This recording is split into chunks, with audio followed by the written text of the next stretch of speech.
Mesa, Arizona. Spring training baseball coming your way. It's the Chicago Cubs and the Arizona Diamondbacks here from Sloan Park. Beautiful day here. Spring training baseball on ESPN is presented by Head and Shoulders. Hi, everybody. Thanks for joining us. John Shambi alongside Doug Glanville. Rick Sutcliffe ready to go. Baseball underway. And out here in the Cactus League, we start with the Arizona Diamondbacks. Doug Glanville made a lot of moves in the offseason, spent that money as they got their hands on Zach Greinke. They should be a very improved team. Well, they will. And they have two things they can build on from last year, 2015. Their offense was explosive. Anchored by Paul Goldschmidt, is really one of the most complete players in Major League Baseball. They can hit, and they can do it with authority. But they also had the second thing, and that is fantastic defense. Their defense ranked #1 in defensive runs saved. Gold Glove winners and Paul Goldschmidt, A.J. Pollock, they can catch the ball. So now combine that with acquiring Zach Greinke, Shelby Miller. Now they have a top of the rotation now that really can compete with anyone. So they've made all the right moves. Now they have to execute on the field.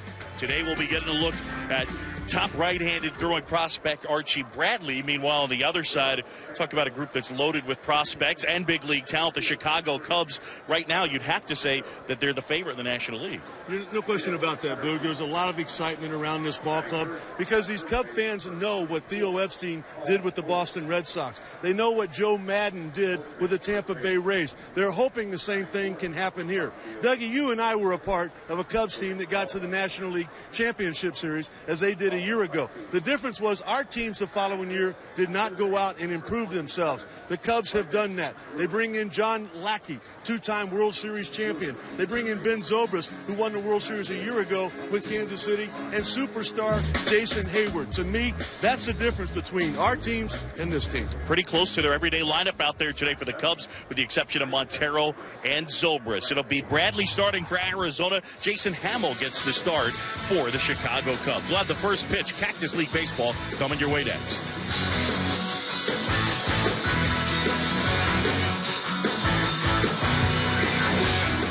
This is how lenders saw me. In my 20s, I was super irresponsible with credit cards, shopping, going out all the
Best of spring training baseball on ESPN is presented by Head & Shoulders. Live head first.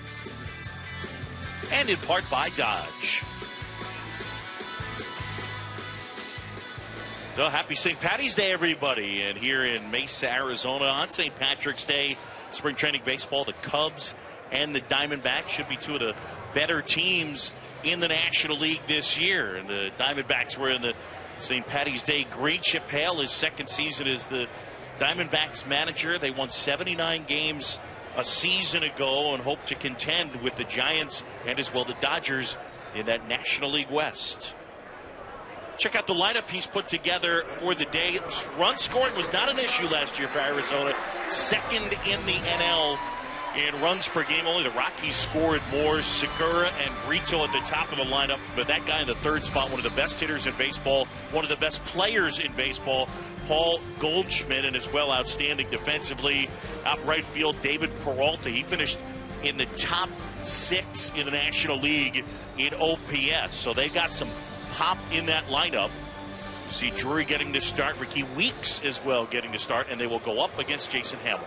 33-year-old right-hander a year ago was 10-7, 31 starts, 170 innings, 172 strikeouts, but really fatigued after the All-Star break. You can see the numbers there.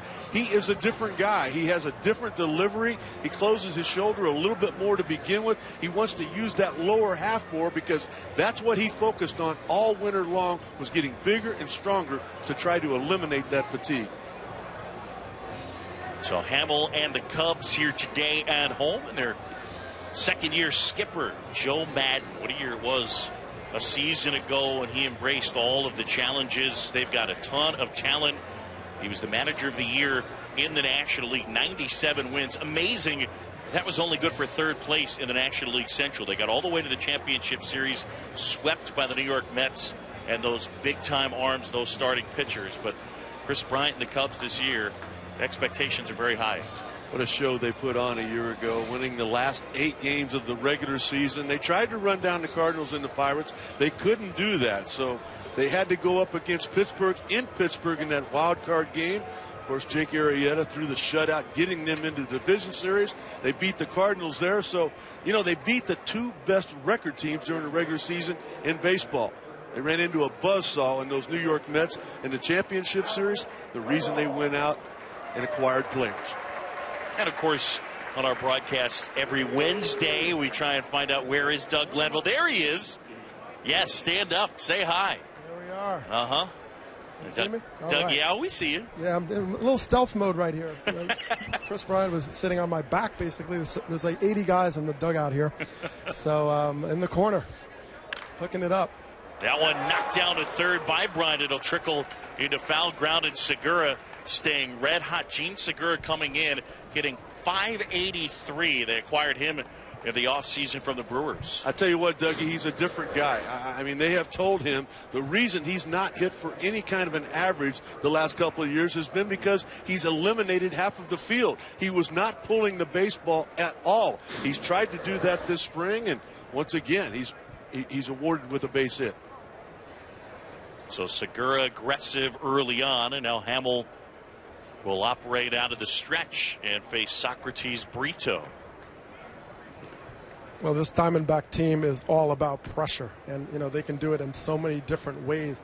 You know, the middle of the lineup with the power with Paul Goldschmidt, but now with Segura is very aggressive at the top. Got a little speed. He stole over 40 bases in the previous season, so they have a lot of weapons now, starting it off right from jump.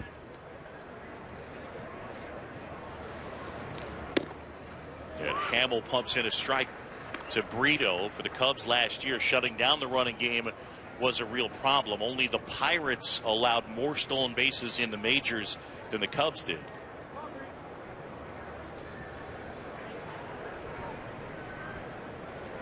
This guy had a good year at Double-A. Diamondbacks have a lot of good young talent. Now the outfield is right now penciled in to be Tomas, Pollock, and Peralta, but Pollock and Tomas are nursing injuries, and they really like Brito. I'm seeing Willie Wilson here, Dougie. What's your thoughts? Yeah, he's got just sort of a well-rounded player. You know, such a young age. sort of does all the little things, and he puts it together well. This spring's certainly breaking out. So the good thing for the Diamondbacks is there are all these different tools they have in their tool belt in terms of talented young players. It mirrors what the Cubs are bringing. So I think we're looking two of the young and exciting teams in the National League right here. Hamill really intent on keeping Segura close. Well, he could hear you. He heard you talk about all the problems with the stolen base a year ago. I'm loud. So Lester and Arrieta were the two guys that allowed the bulk of them. And a good breaking ball biting down and in, 0-2. And I think that's what it's a little bit deceptive about that stolen base number, the attention to the detail. Lester certainly has his challenges in terms of holding runners, and he's working on that. But Arrieta also, besides the fact that nobody was on, he wasn't really worried about it. He was just focused on the hitter, and they were very rarely in scoring position.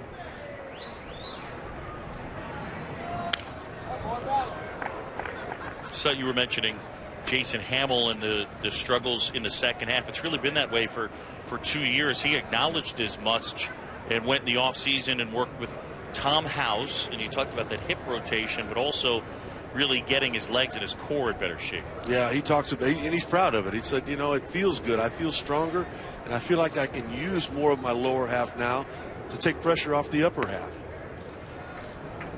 He's really thrown the ball well this spring. His command was terrific in his bullpen sessions. I mean, I know he's 33 years of age. He's had some success, but I would be more surprised if he didn't win 15 games than if he does this year. 1-2 on Brito, as Hamill has been keeping Segura close. Segura on the move.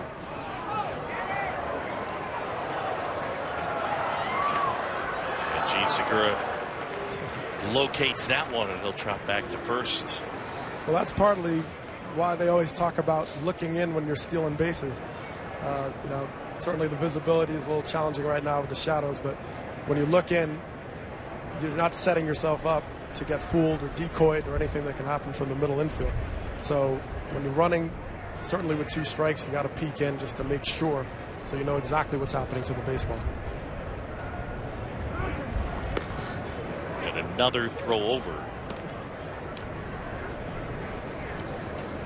You guys know that I've been down here pretty much all of spring training, and I have to admit that you talked about the athleticism, Dougie, of this Diamondbacks team. It reminds me of what I saw with the Kansas City Royals a couple of years ago.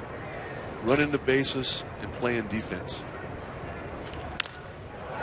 That one laced down into right field, and it'll fall in front of Jason Hayward. So it finds space, back-to-back hits. And 2 on with nobody out.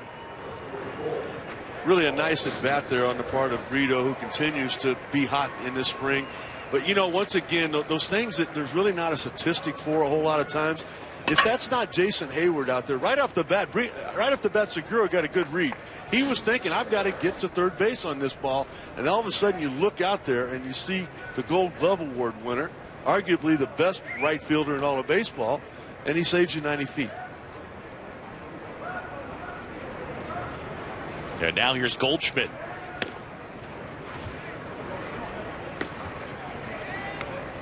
Paul coming off another outstanding season in the top 3 in RBI, OPS, batting average, runs, 5th in home runs. You talk about an all-around player. He won the Gold Glove at first base for the 2nd time in 3 years.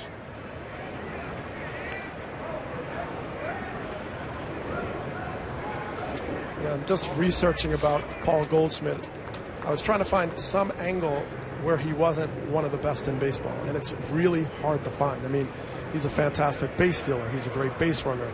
He goes in any direction at first base. He can cover the line. He can pick, he can catch pop-ups.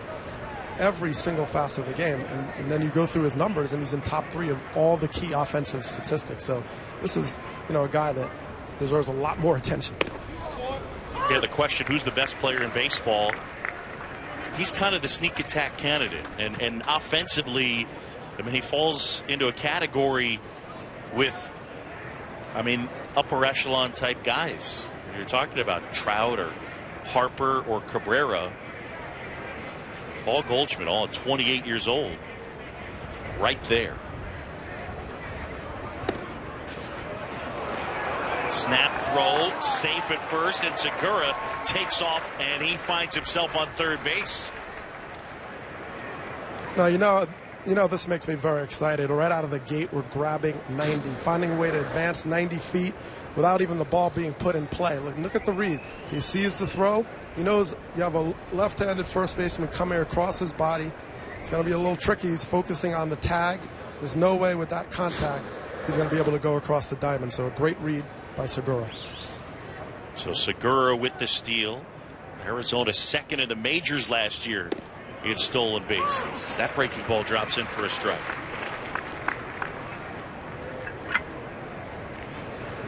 Goldschmidt, a former 8th round pick out of Texas State back in 2009. Segura at third. And Brito over there at first. And he chases that one, struck him out.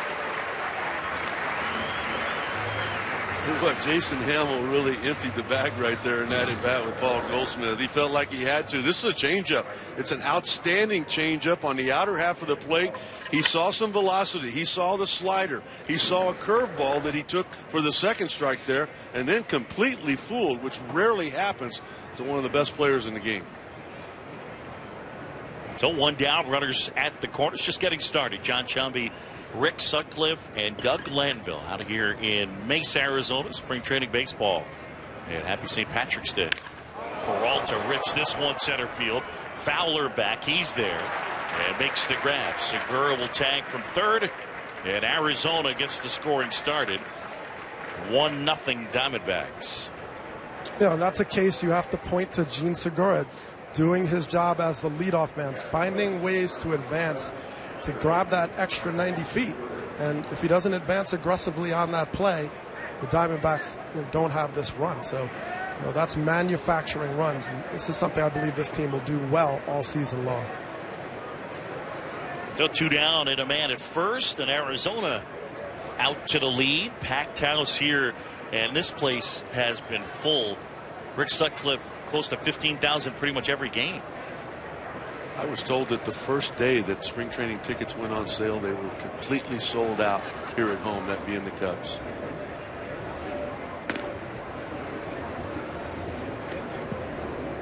It's not only that they're a good team. They won 97 games. They went on to win 4 more in the playoffs. But there are a lot of really good people. I mean, if you get an opportunity to have a conversation with Joe Madden, I mean, you learn something. You walk away with a smile on your face. Rizzo, Bryant, Russell, they're just great kids.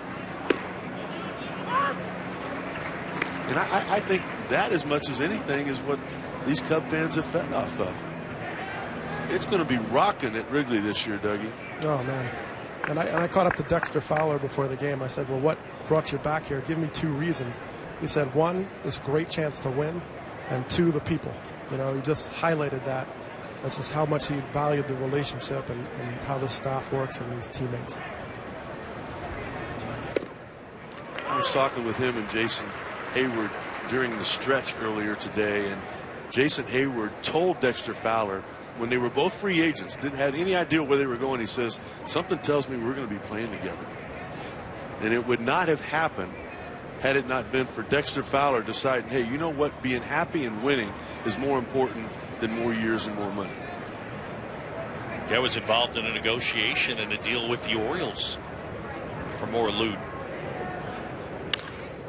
Bounced up the middle, and that one gloved by Kawasaki, steps in the bag. Inning over, but the Diamondbacks pick up a couple hits, pick up a run, and lead it as the Cubs come up to hit midway in the first.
Diamondbacks lead it 1-0. Cubs coming up to hit here in the bottom of the first at Sloan Park. And here is the Cubs lineup. A season ago, 6th in the league in runs per game, and they added this big bat, Jason Hayward, who will hit second today. Gets on base. Doesn't hit for quite the home run power that some anticipated, but he is a great defensive player and offensively had a monster second half last year. As far as an MVP candidate on this team, there's a couple of them, but Anthony Rizzo, a season ago, 4th in the league in OPS, just 26 years old, and Rizzo and Hayward 2 and 3 in that order. They'll go up against a hard-throwing righty in Archie Bradley. Yeah, when that big arm is back this spring training, hitting 97, 98 miles an hour, this is a big part of the reason why I picked the Arizona Diamondbacks to be in the postseason at the end of this season. I think this guy will have an impact on this ball club at some point during the season.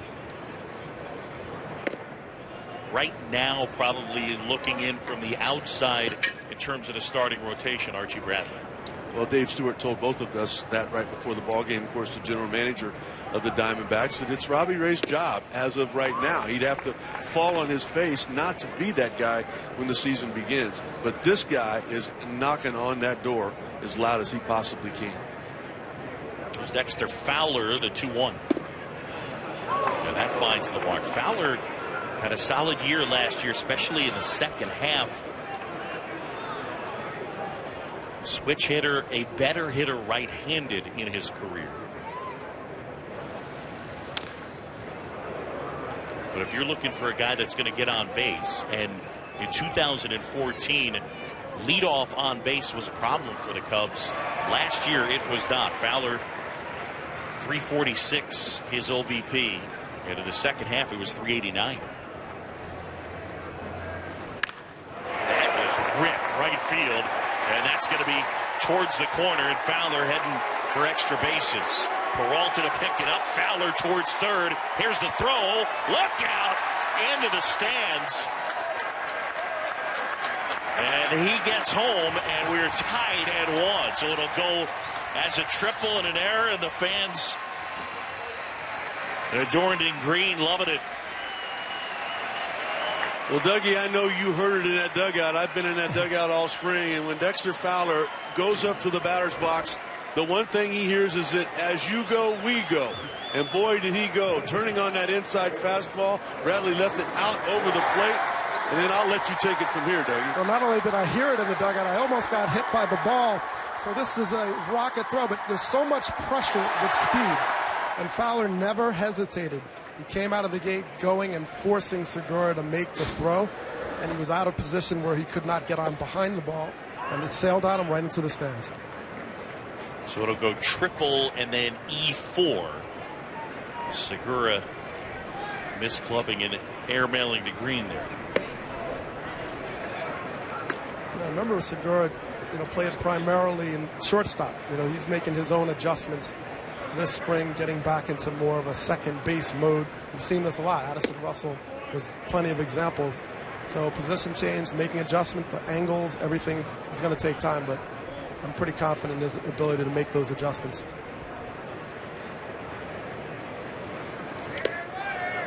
Got one in the dirt, and now 3-1. Hayward, the big position player free agent, signed in the offseason. 8 years, $184 million. Can't opt out after the 2018 season.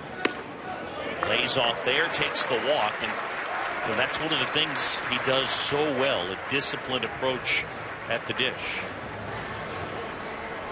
And Hayward really started to spray the ball more, what he got away from a couple of seasons ago, which was using and having power the opposite field. He gained some of that back, had some doubles opposite field power to spray the ball around and spread out the defense. And he hit for a much higher average, 100 points, in fact, higher last year against lefties that he did in 2014. So a lot of signs pointing up, and certainly in the intangibles, this organization absolutely loves him already. Well, this guy is a lefty who hits left. He's Anthony Rizzo. It's one of the things that is so nice for Joe Madden. You can just pencil him in every single day. Good defender, and he's taken on kind of a leadership mantle with this group. There's no doubt it's his ball club. And he proved that a couple of years ago when he challenged the whole Cincinnati Reds dugout for something that Chapman had done. Hayward on the go, pitch is high, and the throw is too late. Jason Hayward swipes it back.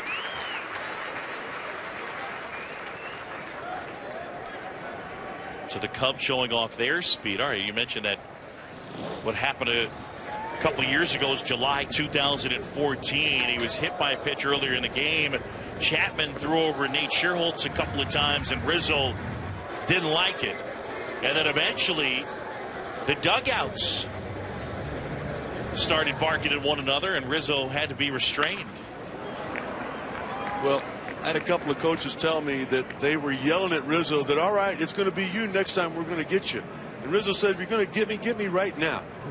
And I mean, I'm telling you, you come to the point where you got to fight back. You get tired of being bullied.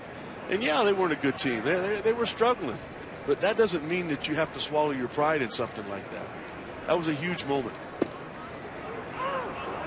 Clips the inside corner, and 1-2 on Rizzo, with Hayward out there at second.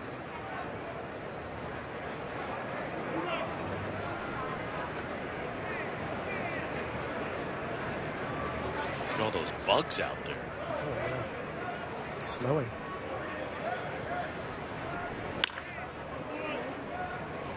Hit foul. Well, right along with everything we've talked about with Rizzo and the complete player and all, the leadership that he shows in that clubhouse and off the field. You know, in the on-deck circle is Chris Bryant right there. And, you know, Bryant hit 160 in the month of July. But he had a big arm wrapped around him, and Anthony Rizzo saying, you're going to be fine. I've been there. Bradley rings him up. Good fastball. It's almost to me like either Bradley wasn't ready to go to begin with, or he just had a little bit too much adrenaline going and couldn't slow that down, because the velocity was 91, 92 miles an hour. We've seen 97, 98 this spring, and there he was able to locate it at 95. So Rizzo retired, and here is Chris Bryant, the National League Rookie of the Year, as Bradley steps off. The other thing with this guy, I mean, you talk about a popular player, and not just in Chicago, the #1 selling jersey in the majors last year.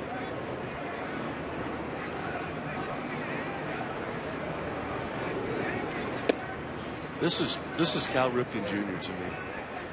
As you guys know, I was blessed with the opportunity to play with Cal in Baltimore.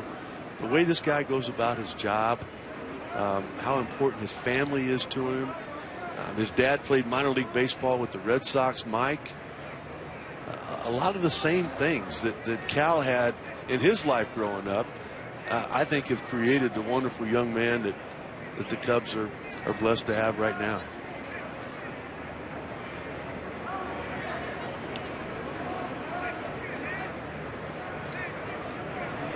Bradley fires and misses, so 2-0 the count to Bryant. Last year, had 26 home runs en route to winning the National League Rookie of the Year. Also 199 strikeouts.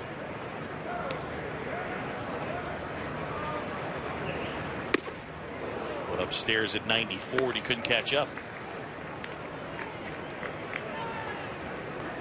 Led in OPS, tied for first in home runs, led in RBIs. It's unbelievable that he can have the on-base percentage that he does when almost 200 times a year he doesn't put it in play. But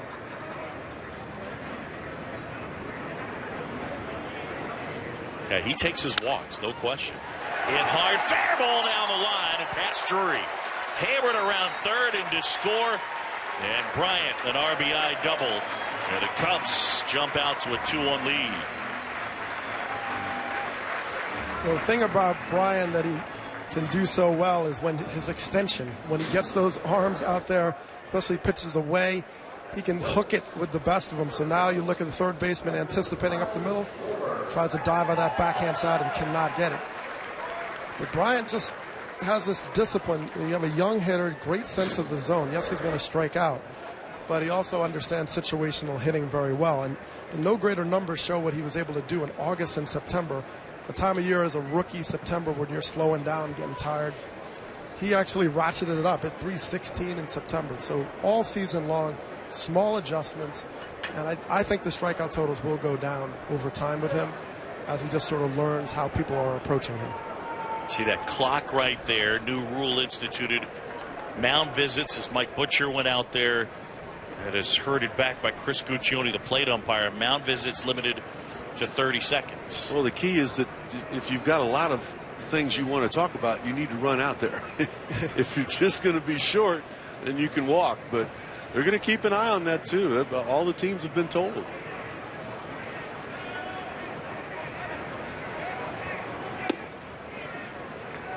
I'm in. I mean, I think anything to move it along. I don't have a problem with it. I think the biggest thing they're trying to get away from is when a pitching coach goes out there to stall because he didn't get a reliever up in time. There's a strike to Schwarber. Got to count 1-1. Kyle getting to start behind the plate. He's going to be Jason Hammel's guy. That's what they've determined. They like what they saw a little bit towards the end of last year. He's gonna catch every fifth day with Jason Hammel. Schwarber made 15 starts behind the plate last year. Down the stretch, mainly was playing in the outfield. He's got monster power. Dougie, he's another guy that has a real good idea of the strike zone. Yeah, he came already signed from Indiana University with a very mature hitting approach. He's calm at the plate, a good sense of the zone. That rip towards right center field and towards the gap, and a touchdown, and that rolls all the way to the fence. In to score is Brian Schwarber, trucking for third. And the Cubs add another second triple of the inning, and it's 3-1. Well, this is what Kyle Schwarber does so well with these hands. Just pitches it down and in, and he just quick to the zone. Boom. Just drop those hands down. Direct contact, short and sweet. So you get a little lulled into complacency watching. He's got a lot of rhythms before he swings, but then he just drops the barrel. And it is so lightning quick. But once again, this is the pressure that the Cubs will continue to put on teams. The base running, on the bases, running, being aggressive, turning a double into a triple, and now that much closer to scoring a run. First one to Soler, missing. So 2 triples and a double in the inning. You saw the infield coming in.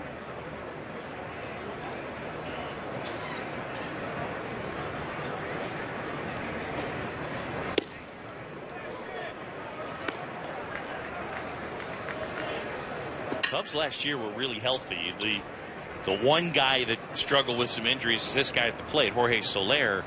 Was on the DL 2 different times with some nagging stuff, including a hamstring injury. In the air, right field, well hit. Peralta back, looking out of here. Big time power the opposite way. Jorge Soler, and the Cubs putting the offense on display. It is 5-1 Chicago. Well, that is a fantastic sign for Cubs fans, with Soler being able to let the ball get deeper in the zone and almost slap it out of the catcher's mitt with authority. So the power the other way. They know about his raw power, but when he's spraying it around, that's when he's in the right hitting position. And this ball was a mile up there. I think a plane went by and might have knocked down a window or two. But this is what you're dealing with: right-handed, left-handed. The Cubs are coming at you so many different directions with young talent that can hit for power.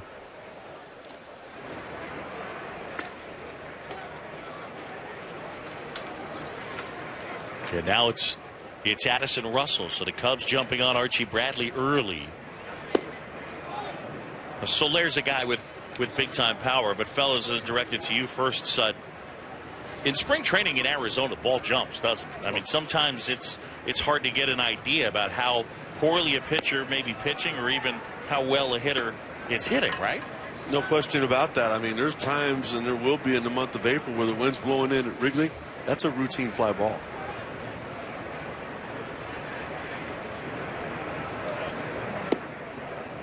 Yeah, that finds the mark, 3-1.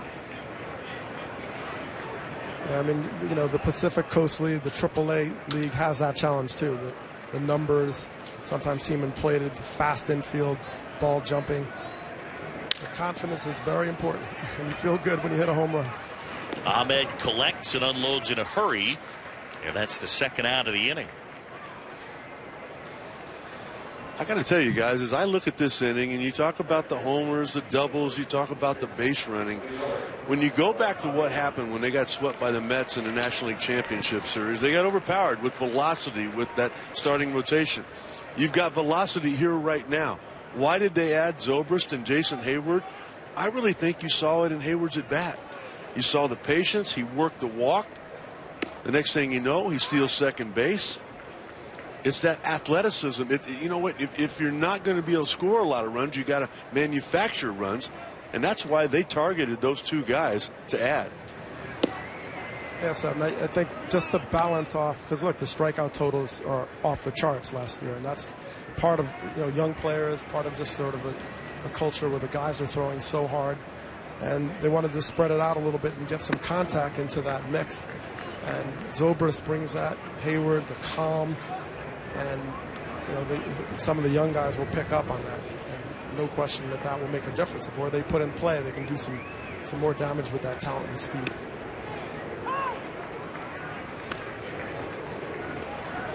Two and two to Kawasaki. Bradley having to work hard here in the first inning. Little roller to first. Goldschmidt underhand. Close at first, but they got him. Cubs pick up 5 runs, couple of triples, a double, and then Jorge Soler unloads the other way. End of 1. Cubs up 5-1.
One Eastern, Cards hosting the Red Sox in Jupiter, the biggie from Cuba, the Cuban national team against the Rays. 3 Eastern Tuesday on ESPN.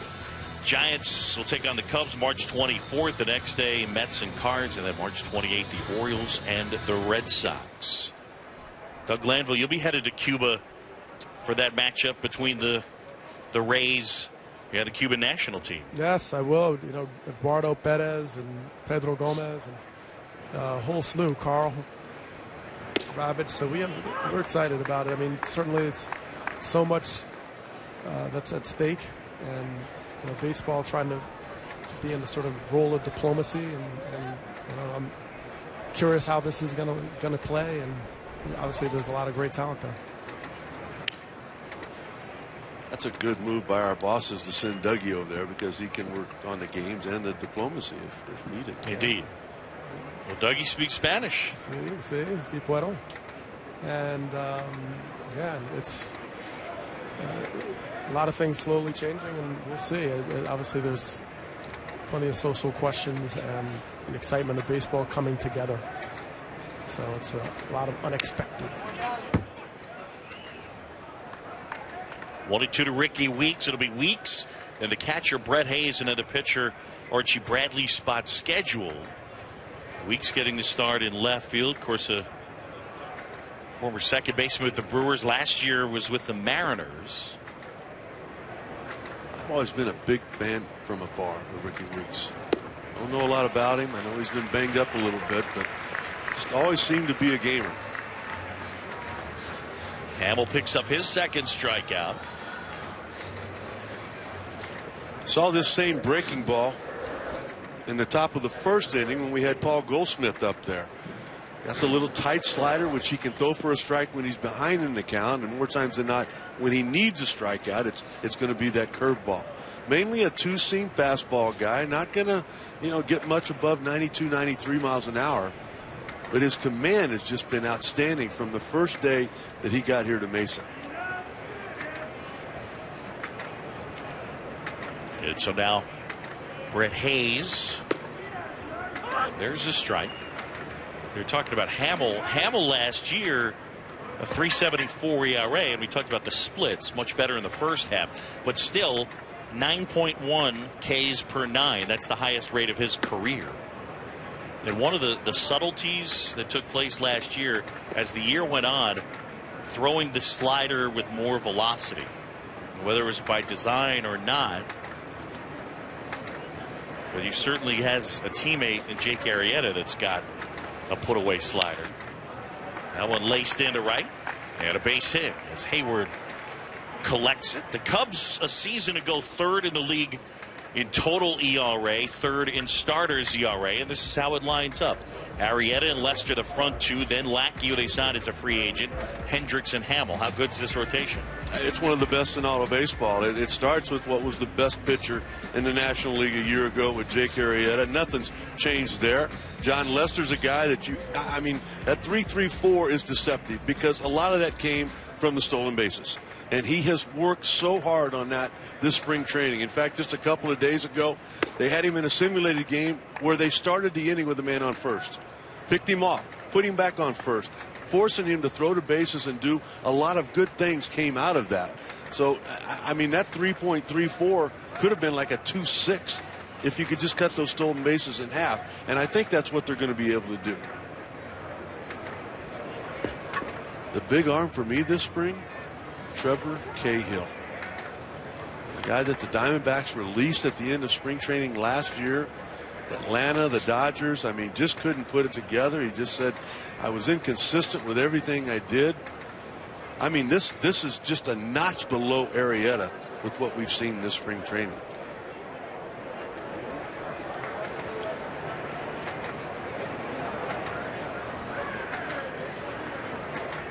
I just said we, didn't I? You did. Top of the second. If you had that in the pool, nicely done.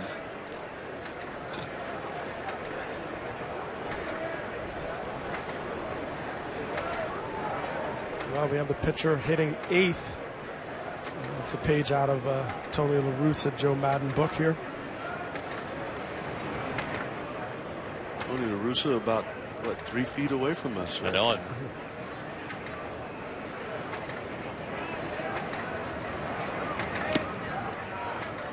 Bradley not able to get that bunt down in fair territory. So 1 and 2 on the pitcher with 1 out and a man at first. Cubs unloading on Bradley in that first inning.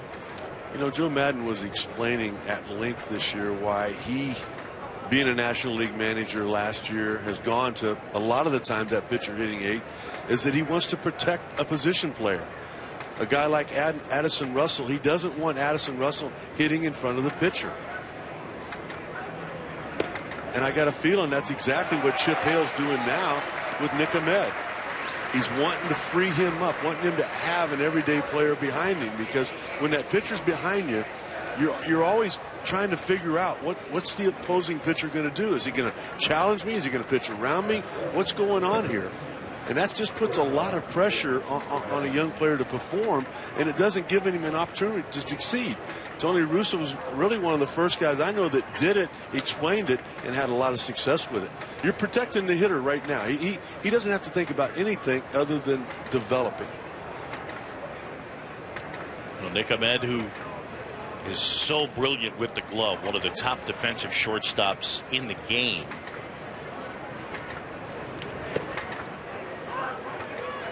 Really, anything that they get out of him offensively will be a bonus, but I mean, he's right there.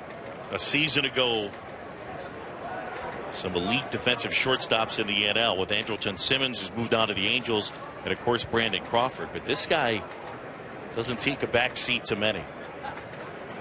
Well, the Gold Glove's probably playing in this ball game tonight in the National League. I got to tell you too, I was talking with Mark Grace a few days ago, preparing to talk about the Diamondbacks, and there's Gracie, the former Cub, former Diamondback. He's the assistant hitting coach.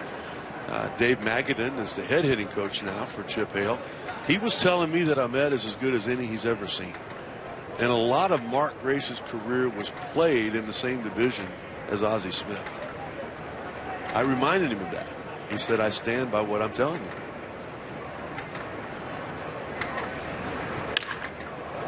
Back up the middle and a line drive base hit. So Ahmed with the knock, 2 on and 2 outs, and back to the top of the order for Segura. And guys, I just look over to the right at me at Tony La Russa, and he kind of fires his pin down, and he's not upset about the base hit. He's upset about the fact that Bradley didn't get the bunt down. You get the bunt down, you pick up a run in that situation there, and it's a big part of the game in the National League. And I know we talked a lot about Ahmed's glove, but he's hitting over 400, probably 450 at this point this spring. So he's shown some offensive prowess this spring, and that's something to build on going into the season. So now Segura singled his first time up, chases that pitch, and Schwarber able to stop it.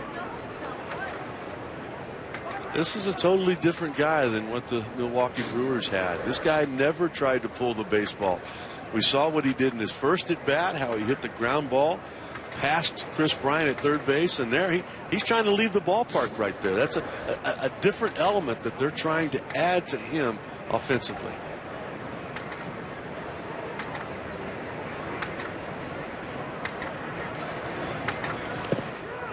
Check swing. Did he go? You bet. Yeah, and set on top of that, with this approach he had before without pulling the ball, he was still getting high strikeout totals and not walking at all.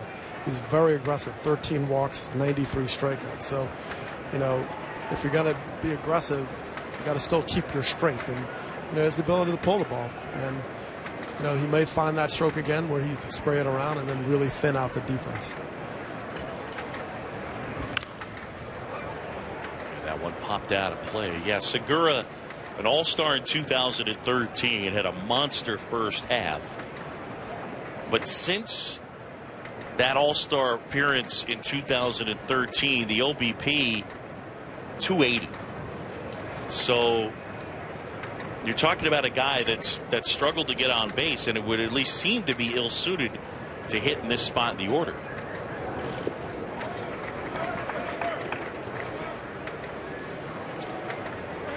And they have options even then. You know, they could always slide Pollock to the top of the order. You know, they do have different ways to look at it. But, you know, if this works, this is something that could be an asset because of his ability to steal bases and be aggressive. But if not, they do have some other choices, and that's the depth of this Diamondbacks order.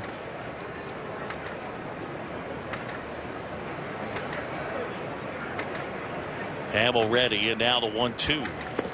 Got him a swing and miss. 4 strikeouts for Hamill, and a 1.5 here in Mesa. 5-1.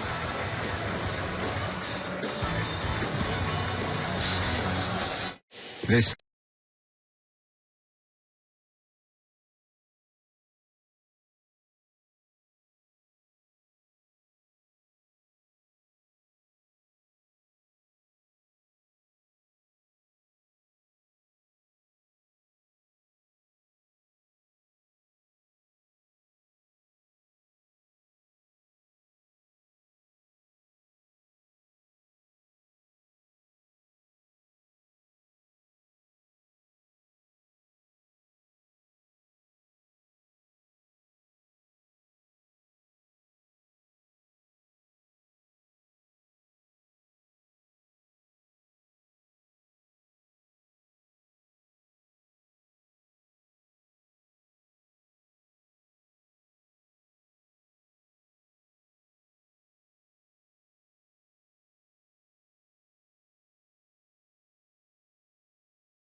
Is back, and it's free. Go to ESPN.com/fantasy-baseball or download the brand new app to sign up today.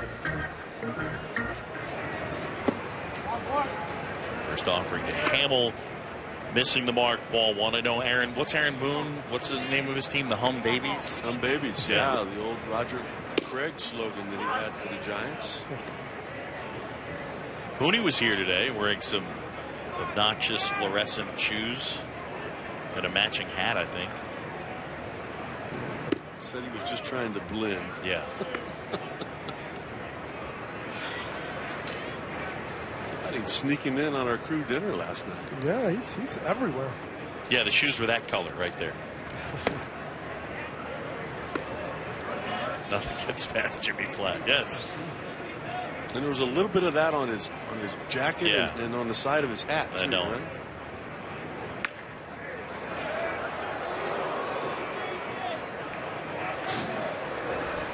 Yeah, we don't make stuff up. We're not making it up. And look at there's a little match with the logo on the hat, and then a little bit on the trim as well. Yeah. What made him think that was his color? What did?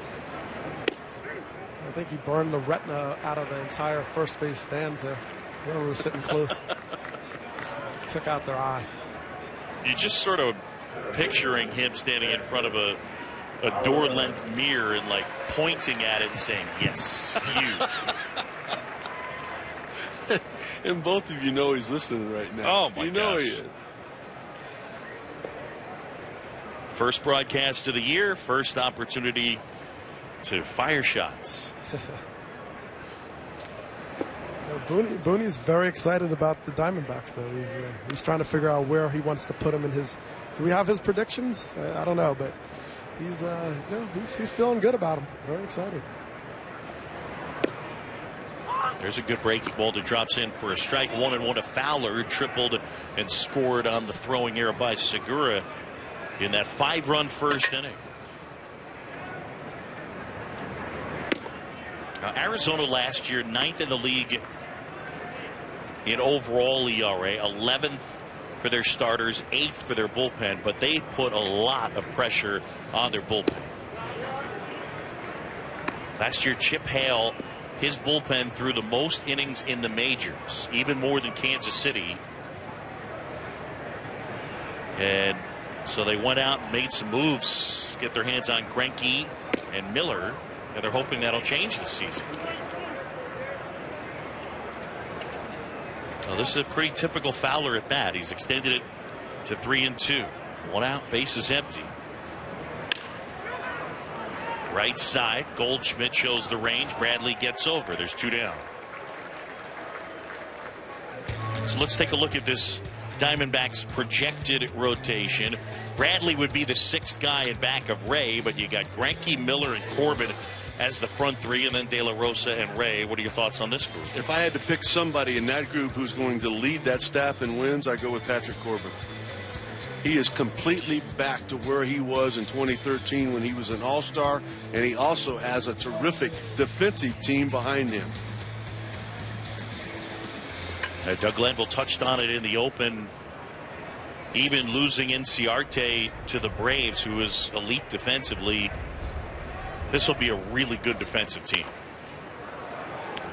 A Diamondbacks group that led the majors in defensive runs saved. They're not an overly aggressive shifting team. Not a team that employs that more than what you see by a lot of teams out there. Just a lot of good defenders. Segura handles the chance, and Bradley does a nice job bouncing back. Gets him 1, 2, 3. Paul Goldschmidt will hit second coming up in the 3rd.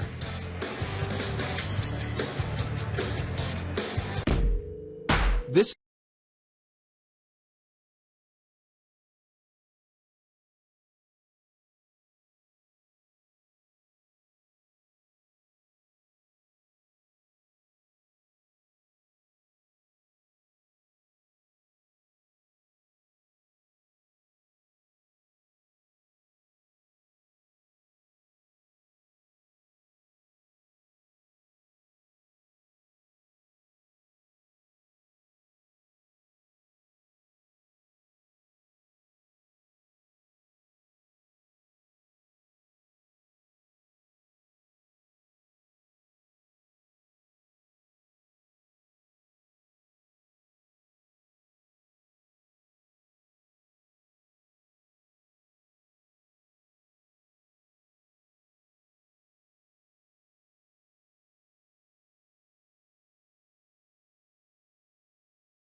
will come your way. Cardinals and the Pirates, and the 3 of us will have that for you at 1 Eastern. Then the Jays and the Rays at 4 Eastern, and Sunday Night Baseball, the Mets and the Royals, 8:30 coming your way.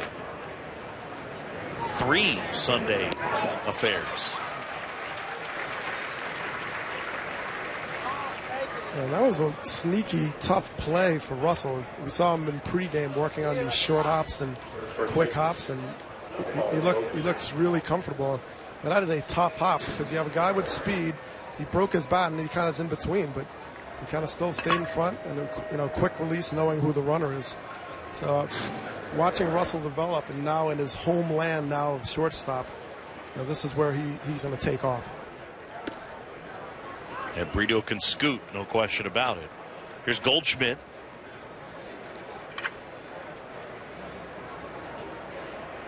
Struck out his first time up. Hamill back to work. And there's a base hit into center field. So man aboard with one out. And now my debut for the season. Fans, MLB.TV Premium, everything you come to expect and more. A new low price for 2016. Watch every out-of-market game live, true HD, on over 400 supported devices. Blackout and other restrictions apply. And then MLB.com at bat. Baseball is live with MLB.com at bat. The app. Stay connected all spring long. Radio broadcasts, video highlights, stats, news, and more. Download MLB.com at bat. Wow. I thought there might be a little rust to knock off, but you're there, bud. I just feel like I really owe it to the producer, Jeff Dufine, because we rehearse that a lot.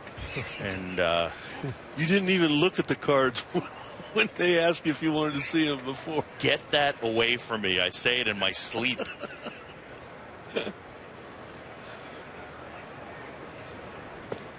Okay, I'm going to ask my two partners here. Who's the best player in the game? Who's the best player in the game?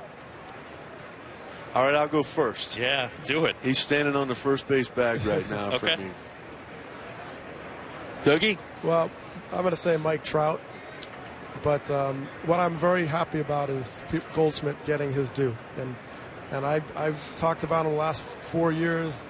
Top 100 players. I always gave him a 95 out of 100 rating. And Goldschmidt is absolutely, when you talk about complete and mature in every facet of the game, I don't think there's anybody better in that category. But Trout, in terms of just the all-around explosive talent, he's hard to beat.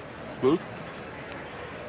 I got to go with Dougie and lean Trout. If Bryce Harper continues being the guy that we saw last year, the offense just makes it too good. But Goldschmidt, I just don't think that people realize the company that he keeps offensively. Last 3 seasons, the slash line of 300, 400, and 550. 3 guys right there: Cabrera, Goldschmidt, and Trout. I'm going to tell you why I've got Goldschmidt. Obviously, the offensive numbers are there. And obviously, Trout does a nice job in center field. Harper does a nice job in the outfield. But that's all they do. At first base, he helps everybody out. He helps the pitcher on a bag throw to first. What if you got men on second and third? You got a ground ball in the hole with 2 outs, and you bounce it to first base. He comes up with those. That's 2 runs that don't score. That's something that Mike Trout and Bryce Harper cannot do for their teammates. Granted, I mean, it's the smallest line of separation you can talk about. But that's the reason for me right now, with what I saw last year, this is the guy. Goldschmidt on the go. Throw to second and in there. So Paul Goldschmidt with the stolen base. I mean, he does it all. He had 21 of them last year, and under the radar. It's under the radar, but it's timely. It puts this team in a position to score runs. But, he stole that easily. And Hamill's, they know, the scouting report, they know he's going to run. But he scored that easily.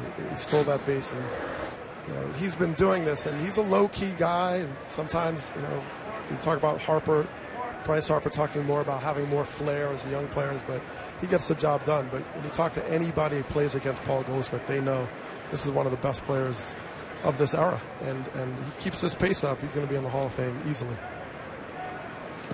Showed you as well those defensive numbers. He led all first basemen in defensive runs saved. So the scouts like him, the stats like Goldschmidt defensively. And I think you'd have to make the case that right now, even though Trout may play a more premium defensive position, Goldschmidt is better defensively at his position than those other guys are at theirs. Right. I mean, if you put Goldschmidt in center, he'd probably win the Gold Glove there. I mean, he's just a rare talent and works exceptionally hard. But as I mentioned earlier, if you break down the metrics in any possible category, and not only is Goldschmidt good in that category, he's excellent in that category. I mean, if you break down defense to your left, to your right, on bunts, catching pop-ups, every single category, he's at the top of his class. Turning double plays, top of his class. So when you take it to the granular level, he is still in the class by himself. Into right. Hayward there to make the catch. Don't worry, son. I'll tell you what granular means a little bit later on the broadcast. I'll ask Joe Madden in between innings. That's the only way you're going to find it out. We're midway in the third. The Cubs leading this one 5-1. Joe Madden going to join us coming up in a moment as we welcome you to Spring Training Baseball on ESPN, presented by Head and Shoulders. The Cubs last year back in the playoffs for the first time since 2008. They won 97 games, won that wild card game in Pittsburgh, eventually beating the Cardinals and then swept by the Mets in the LCS. So in the offseason, Theo Epstein saying we wanted to make that step from good to great. They got their hands on Jason Hayward, John Lackey, Ben Zobrist, and we got our hands on Joe Madden down there in the dugout joining us. How are you, sir? I'm doing well. I got to listen to you guys work the last inning. Nice job. Oh, man. Yeah, I wasn't paying attention to the game at all. I was just listening to you guys. I love it. Hey, spring training is interesting for all skippers. They got to focus on different things. I'm not even sure if I know how I want to phrase this question, but with all of the talent, with all of the versatility, does it get overwhelming at times trying to figure out who to put where and all the different options that you have, especially in terms of position players? Like you said, I don't know if the word is overwhelming. It's definitely interesting, and it's definitely a little bit more time consuming, but it's a much better problem to have than if you don't have enough guys, you know. So right now, I'm really just focusing on the philosophy. This morning we had the bunt defense. We had some first and third offense. We're running the safety squeeze as an example. Just trying to get all the little things in order. Lineup-wise, we have so many different options to do with the lineup. I've been asking our geeks upstairs to give me some different ideas and thoughts, and they have. So I have like 7 or 8 different ideas presented to me a couple mornings ago. So I'm just chewing on it. What I like to do is I like to look at stuff and then just drop it and don't overthink it right now. Then I think eventually it'll become more clear for me. So we have a lot of good problems around here. So I just like for them to play themselves out before I jump the gun with the decision. Well, Skipper, the thing I'm looking at right now is the thing that's underneath your jersey, and that's the green T-shirt and the saying of "try not to suck." Absolutely. You got. I mean, I know, but you got to share it with everybody out there where it came from and where this T-shirt is going to take your foundation. Well, yeah, we something I apparently I said it to Javi last year in my office. And I say a lot of things that I forget. And then we did it in the dugout before a lot of games. And you know what it's like in a major league setting, a major league situation. Well, Boog doesn't, Joe. You got to explain it. Well, Dougie and I do. A big part of your day is to not embarrass yourself. So, you know, you really, we just started yelling. Rossi started yelling it in the dugout. Wait, try not to suck. I started laughing. So eventually, we did it before every game, and I love it. So going to the foundation, I've got this opportunity now to spread the word via T-shirts, which I've always been a big proponent of. So now all of a sudden we got this one, try not to suck, do simple betters out. I think you got that on right now, possibly. Yes. We got the process is fearless. I want that in English, Japanese, and Spanish. Come out to a online store near you soon. But it's about raising money for our foundation, Respect 90, which then in turn we could help a lot of folks in Chicago, as well as my project back in Hazleton, the Hazleton Integration Project, which Sut did a great job last winter with our fireside chat. So there's all the proceeds, any kind of money I'm able to make is going to the foundation. We're going to spread it out. I tell you what, people out there, Joe, that are trying to get a foundation going in their hometown, I mean, I know there's a website that they can go to because you want to do more than just affect your hometown. You want to kind of put a plan in place for a lot of people around the country. Well, yeah, I mean, my original concept was, of course, we thought our hometown needed it. So a lot of it is based on the assimilation of the Hispanic and Anglo cultures together in my hometown. When I grew up, man, it was primarily European. You know, it's all Italians, Polacks, Irish, etc. But now we have a heavy influx of Dominican, and the people that had lived there for so many years really had a hard time understanding and accepting the new group that came into town. So I was trying to point out to them it's no different than what our grandparents were faced with years ago.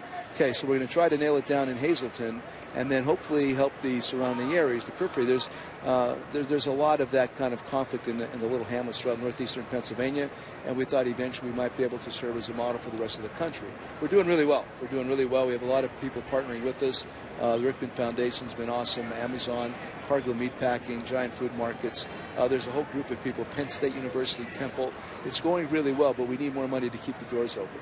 Skipper, one quick baseball question. Yeah. Jason Hamble and Kyle Schwarber, the battery mates tonight. Do you like what you see? I do. They really work well together. We did it last year towards the end of the season. They worked really well together in Cincinnati. We need to get Schwarber some games behind the plate. Probably wise to match him up with one guy. We'll see how this all plays out. But they do. They have a good working relationship.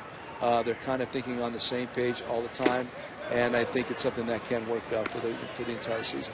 Joe, always a pleasure, sir. Thank you. You guys be well. Thanks. The skipper of the Cubs right there. We're going to keep a camera on him to see if he's going to be eavesdropping on us. He's listening in. I know it.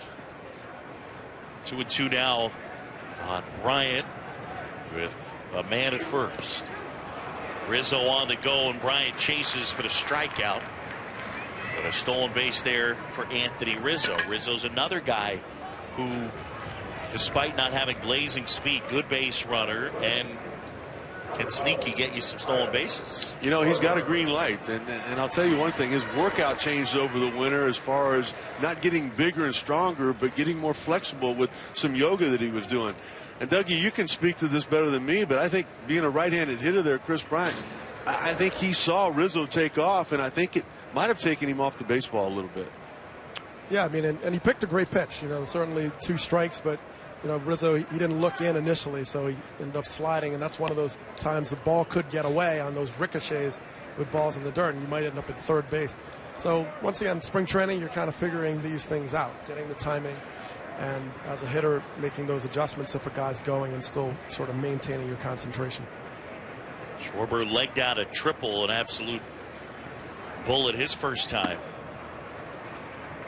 And it takes upstairs from Bradley, 2-0.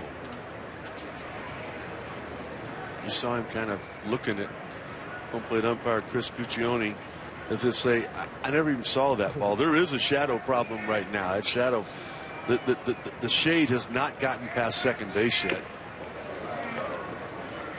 Well, it's also, as a hitter, the glare. If you look at center field, you have this bright sun coming out of what is sort of the hitting eye, and then boom, you try to pick it up again, and it's darkness. So, you know, this is a challenge. Anytime spring training, certainly the high skies, and these are minor adjustments you're trying to make. But if you can't see it, you just try to hit what you imagine. Sut, as a pitcher, are you aware of the shadows, and does it change or affect or make you contemplate repertoire and what you might use? Absolutely. It gives you an opportunity to go out of the strike zone to get strikes more so than any other time. You can elevate the fastball. You can bounce the breaking ball. I mean, as far as the rotation on a baseball coming out of your hand, if it's a 4-seam fastball and a 4-seam changeup, I mean, the hitter has absolutely no chance when you can't pick up that rotation with what they're dealing with right now. I got to tell you, they were thrilled. I mean, they've known for a couple of weeks that we were coming here to do this ball game, but they were not thrilled when they found out what time it was going to start. Well, it's kind of, I mean, I get to do Sunday Night Baseball on the radio with my buddy Chris Singleton, and you know, every Sunday, if you're doing a West Coast game, yeah, the teams aren't loving a 5 o'clock start with the shadows out there. That starting pitcher's loving it. First pitch out here at 4:08. Schwarber, a guy with a good eye, takes the walk, second in the inning. Well, you also hope the catcher is having the same problem. That's one of the hope as a base runner. You might be able to just see if that's playing a role in his confidence. Is he catching it and trying to really be sure, or is he still quick on his feet for the quick release? And that's something you pay attention to try to take advantage and get that edge.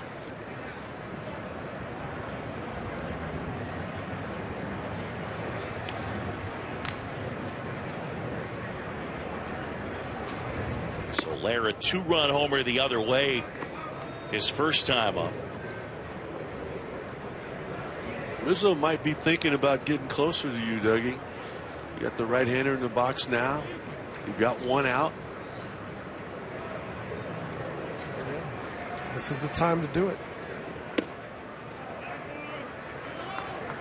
I think what he might be doing along with that thought is looking for the same kind of pitch that he had when he stole second base. Well, that's one thing with Soler. You know, susceptible to a lot of the breaking pitches. You know, if Bradley gets ahead of him, he'll definitely go to that. Here's that pitch. And what I think Rizzo will do is he'll take a long look at catcher Brett Hayes. And he'll hope that he'll give up his position a little bit early, maybe widen that stance as far as his feet are concerned. If it is a breaking ball, so he's in a better position to block it, that'll be a key to Rizzo, that's what he's looking for to run on. Yeah, Bradley bluffs at second. Tony La Russa loves that right there because he's thinking right along with us, and he loves it that his manager, Chip Hale,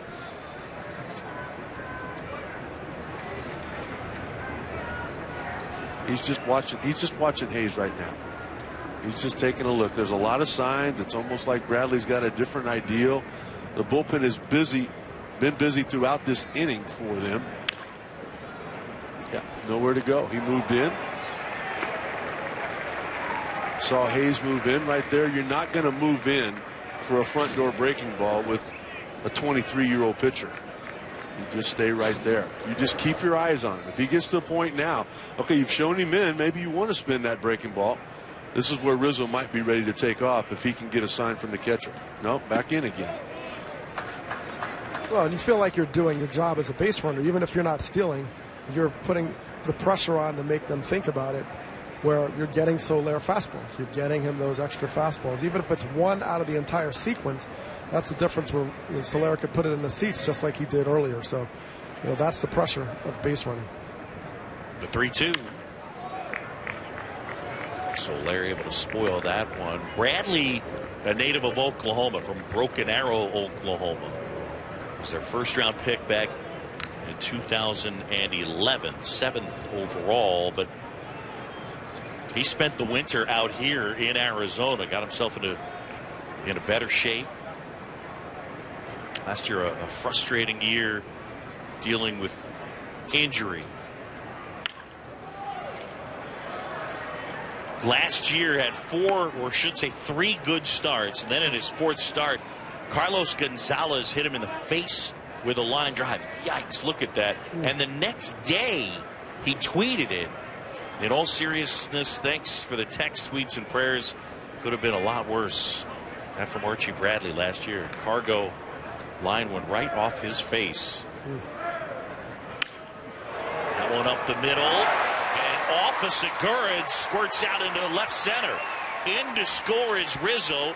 Schwarber stops at third, and into second is Soler.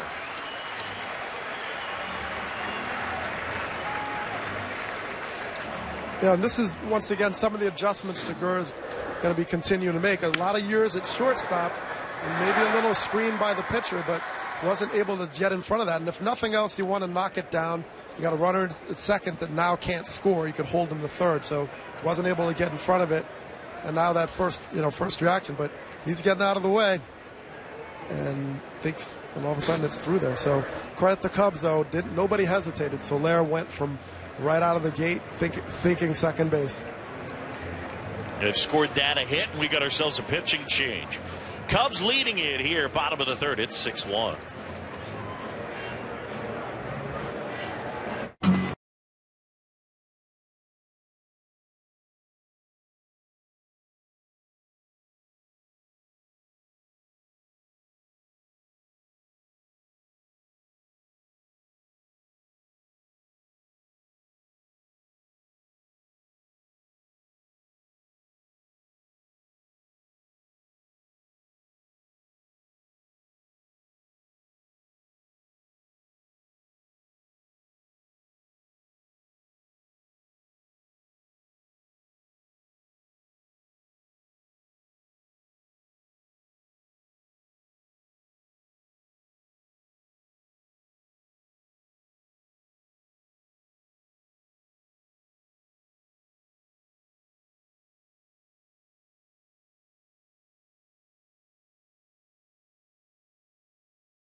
Back here in Mesa at Sloan Park. John Shelby, Rick Sutcliffe, and Doug Glanville.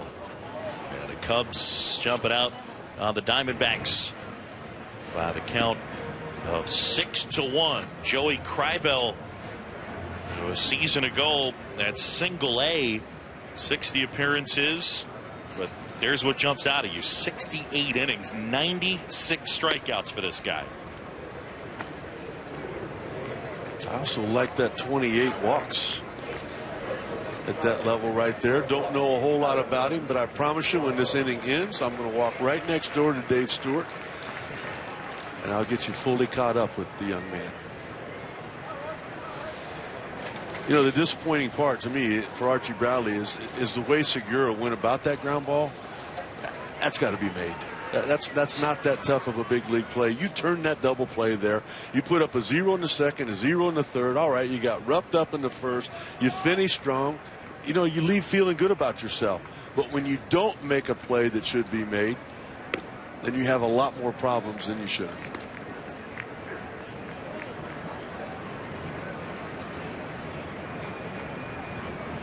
Ball kind of handcuffed Segura. Wasn't able to make the play. Scored double.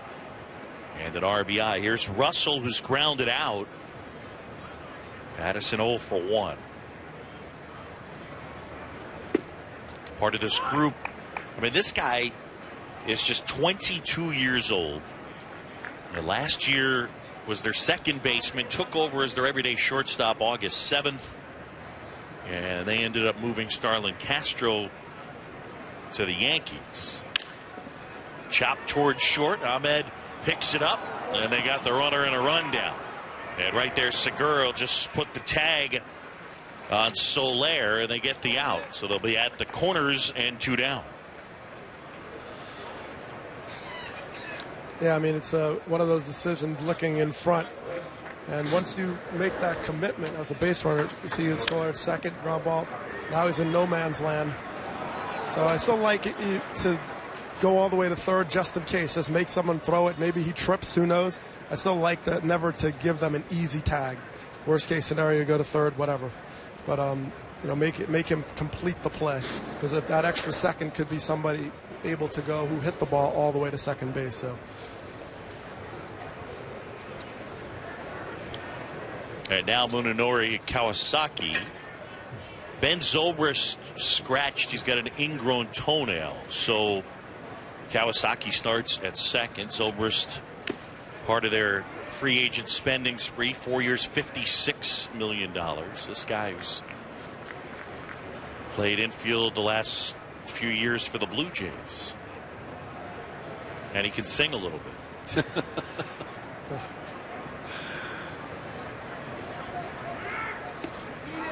Chase that one as a runner takes off from first, and Russell has a stolen base.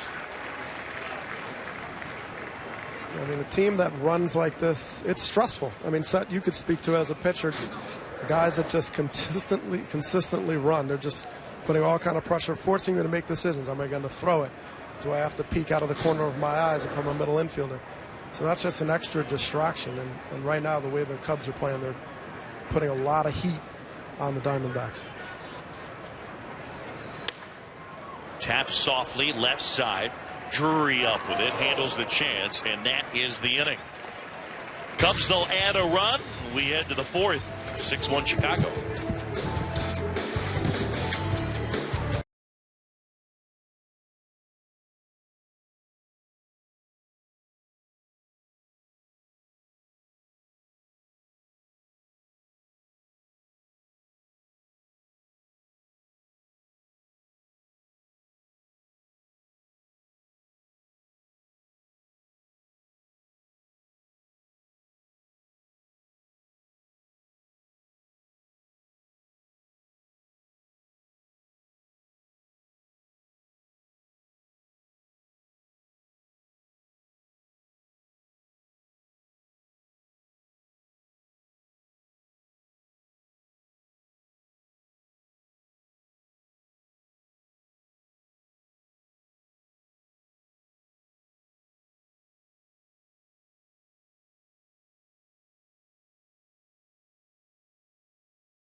Back here in Mesa, some of the storylines of the National League Central.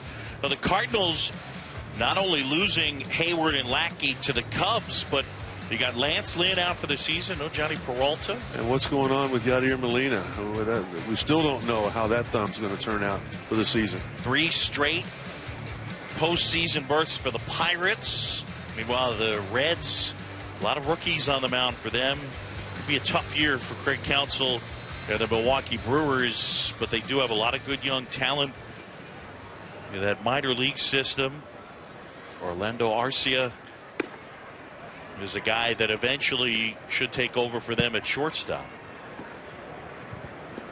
And here's former Brewer Ricky Weeks.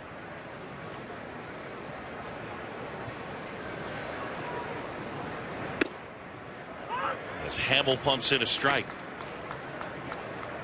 Weeks is another example of a player going through that position change, especially later in your career. Played a lot of second base. He played some left field last year, and just a new thing in your early 30s. A lot of these changes can come, and he's a good enough athlete to make those adjustments, and still has something left in that bat. And the Diamondbacks are hoping he can put that together and give them that depth.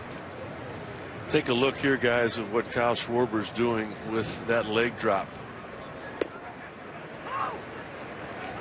Talking about how he's setting up. Exactly. It's that one knee setup where you try to work underneath the ball. See how low that target is. A big part of the success for Jason Hamill comes down in the zone. It also gets his eyes closer to the target. There's less room there, and it's just a lot easier on his legs. Pop to the air, right field, shallow. Hayward pulls it down. Got those sunglasses on. I was talking with the catching coach for the Chicago Cubs, Mike Borzello. Borzello's a longtime coach with Joe Torre, with the Yankees, with the Dodgers. And Mike was talking about this was their ideal to put together. And the main thing is to take that pressure off of his legs. That's the reason that Bryce Harper's not catching anymore. They didn't want him to get banged up back there. They didn't want to take any chances on any problems with his legs. Look at how comfortable Schwarber looks back there now. Look at the target that Jason Hamill was able to see. This was a terrific idea, because there were a lot of people that didn't want Schwarber behind home plate because they didn't want his legs to take that kind of beating. Up the middle, Russell spins. Wow, he made that look easy. Heck of a play there for Addison Russell. It's so amazing to watch guys like that from our viewpoint. I mean, that ball was ticketed for the middle. They're playing in the hole. They're thinking he's going to pull that sinker. Hits it right back up the middle. Look at how far he goes. Look at the perfect angle that he takes, and then the athleticism that he has to spin and make the accurate throw. The first day of spring training, we get everybody together, and during stretching right before it, they wanted to do a little dance-off. And a couple of people went out there and kind of embarrassed themselves. And all of a sudden, Russell walks out there and just does a complete backflip. I mean, not stretched, not out. I mean, just. And then all of a sudden start doing the leg kick, like the whatever that is, where you get down on one foot and all that. And then he does the Michael Jackson moonwalk off. And all right, that's enough of that. It's over. Well, to be 2022 again, right?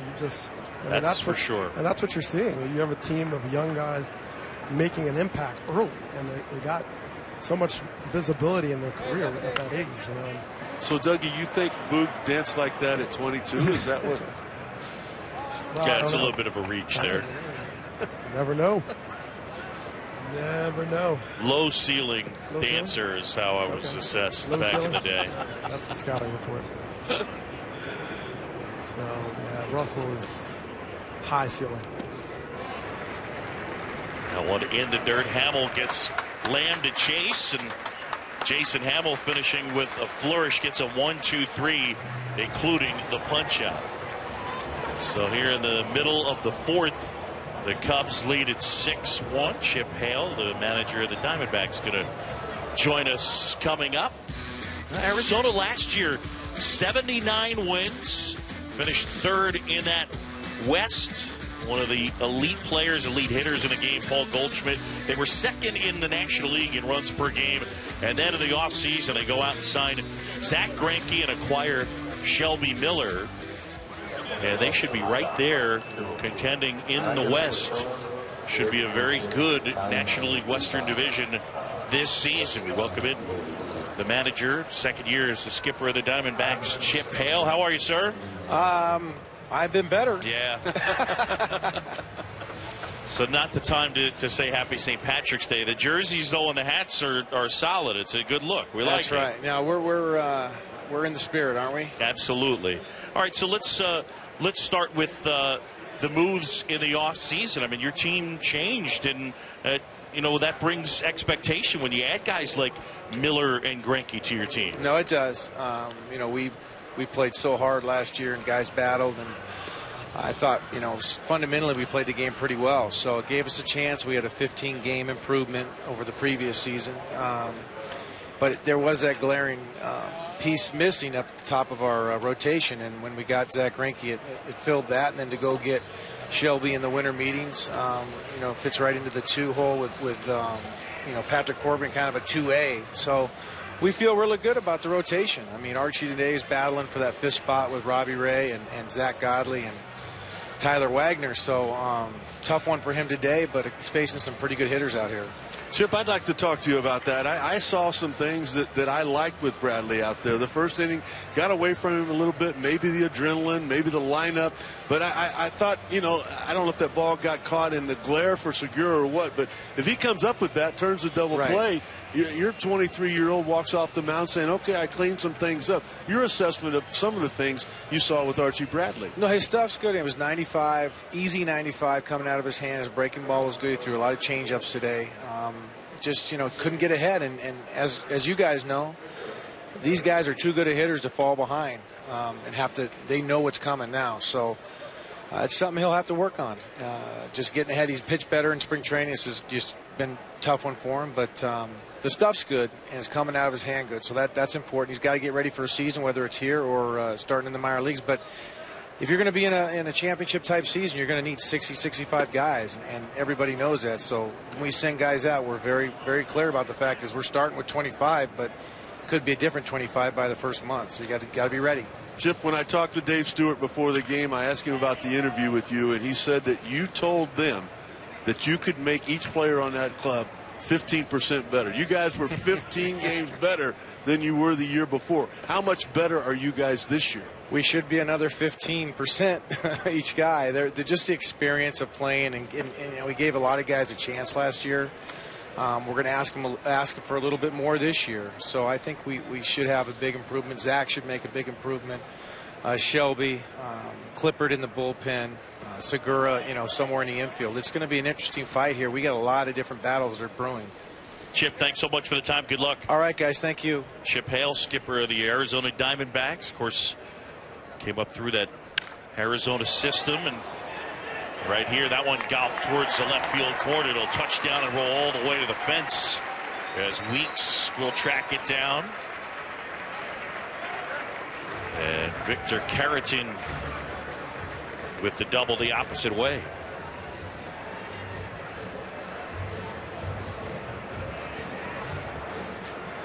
Diamondbacks this year, where do you see the strengths and where do you see the possible potholes?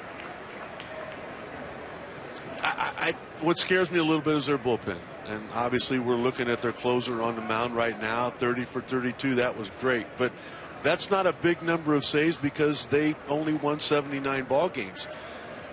Is he going to be able to go out there and, like a good team, it's going to win, say, maybe 5 games in a row? Is he going to be able to pitch 4 out of those 5 games? I don't think they know that. Sheffin, the left-hander, he had a great year overall, but he kind of fatigued down the end. Maybe he was used a little bit more than what they'd like to, but I think they could use another left-hander down in that bullpen. That, to me, is the only question mark they have. I mean, I really like this team, and the Diamondbacks have both sides of the ball. I mean, it's rare to have that when you're a team that's a top defending team, and then they have this huge upside anchored by really one of the best players in baseball, in Paul Goldschmidt. And it doesn't stop there. I mean, Peralta and Pollock. I mean, there's all-stars and Gold Glovers, and we haven't even begun to see what Ahmed will be able to do at shortstop. So they've covered their weaknesses well because their defense is strong. So even if guys aren't necessarily strikeout guys, like, you know, Greinke may not go for the strikeout, they know behind them the balls can be caught. They're going to be able to make the plays. So it complements really well. So I like those moves. And I agree with Sud. I think the question is the bullpen sustaining it across the season, which will help with having frontline 1-2 starters that are the caliber of Miller and Greinke. And one thing that could be an interesting option is maybe they split Greinke and Miller so that you don't have back-to-back guys that can go 8 innings. Maybe you split them up and sort of have what Tampa Bay did, just break up those top aces so you know that the bullpen's going to get rest. And you know, that's something they can consider. But I'm very bullish and optimistic about what the Diamondbacks can do this year. 2-2 to Fowler. Dexter 1 for 2 with a triple and a run scored. Fouled that off his foot. And the count remains even.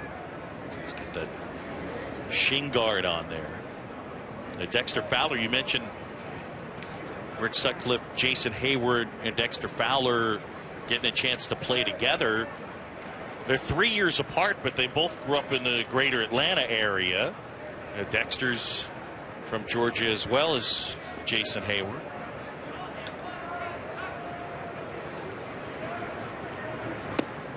And Fowler chases that one, darts down and away, a strikeout. Tell you what, it was unbelievable, guys, when Theo Epstein, Jed Hoyer, the general manager, and Joe Madden put together the plan to let the ball club know that Dexter Fowler was coming back. Everybody was down in the minor league complex. They were getting ready to have some live BP with John Lackey and John Lester, and all of a sudden Joe Madden said, bring it in. Everybody comes in. Like, what are we doing?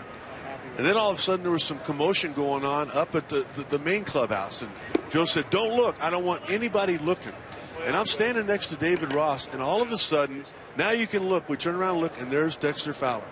And as he comes in, David Ross hugs him like, oh, it's so good to see you, man. Good luck in Baltimore. Everybody thought that he was there to say goodbye. They had just signed him to a 1-year deal. I mean, nobody knew. I don't think there was one player that had any clue. Everything we read was that he'd signed a 3-year deal with Baltimore. I mean, you know, talking to the coach Dave Martinez before the game, he said, you know, he carried them. You know, you look at his August last year, the 5 home runs, nearly 1,000 OPS. I mean, he was a power hitter. He was on base all the time, and ended up scoring 100 runs. So he was a critical part of their huge season last year. And, you know, coming back and making that choice, you know, shunning an opportunity to make more money, says a lot for what he believes in this organization and what they can do. Now, Fowler's second half was absolutely tremendous. Dougie, you mentioned Davey Martinez. When's he going to get a chance to manage at the big league level? You know, I asked him about that this spring. I said, you know, what's going on with that? He goes, I don't want to manage right now. I want to win a World Series here, and then I'll manage. Look out, center field. Brito back, track at the wall, and he can't make the play.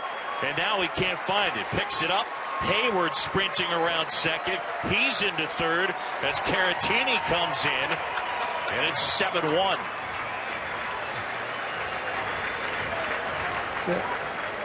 Yeah, what makes this, they always talk about the Arizona high skies, right? There's not a cloud out there, and you don't really get the depth. But Hayward slices this ball, so it's going away. So he peaks a little bit, and then he's a little bit off track. So he wasn't in the right position, and trying to make those adjustments in that high sky is extremely difficult. So he gets over in the wrong position, tries to make a correction, and it's too late. So that's the challenge. There's no backdrop, so you don't have any contrast against anything. So it's one of those situations where I always talk about ball, wall, ball, but it's a little scary to take your eye off the ball because you may not see it again in this high sky. Third triple today for the Cubs. Brito not able to track it down. The Diamondbacks are without A.J. Pollock right now. He's been nursing a sore elbow. They're not sure exactly when he'll be ready, although they are saying that it is not a serious issue. But he's only got 8 at-bats right now. I mean, there's still time to get it going, but we were told before the game that Tomas might have a pinch hit appearance in our game tonight, but he's still not able to go out there and play 9 innings. Yeah, he's got a knee issue. Drilled to center. Brito back and tracks it down. Hayward will tag from third. He's coming in to score, and the Cubs add another. It's 8-1. You know, just watching this Cubs offense, they're really showing us the difference of what 90 feet makes. You know, they could turn these triples, they could be doubles, you know, but they're taking that extra base. They're stealing bases, and it changes everything. It changes how the pitcher pitches. It changes his concern about bouncing a ball in the dirt. It literally changes everything, and they're aggressively trying to get that extra 90 feet.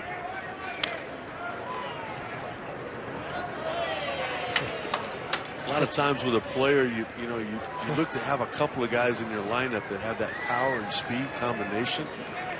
Probably for the most part this year, Addison Russell's going to hit 9th, and he might be a 20-20 guy.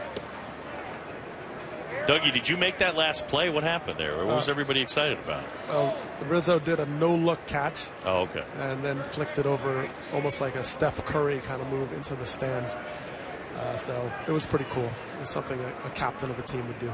John Sciambi, Rick Sutcliffe, Doug Glanville hiding in the Cubs dugout down there. They still haven't found him.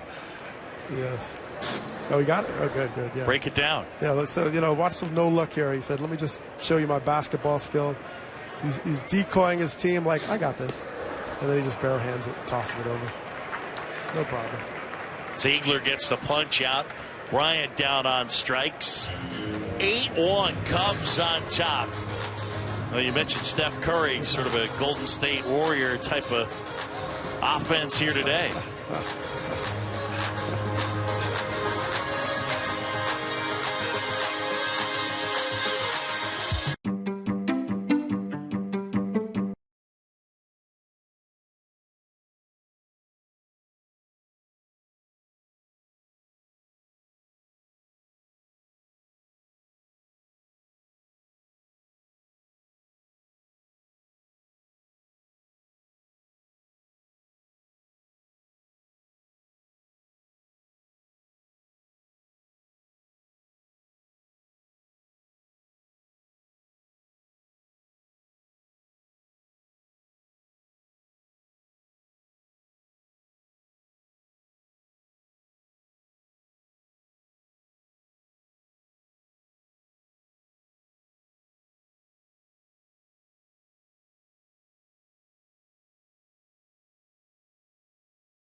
Boog, Sut, and Doug.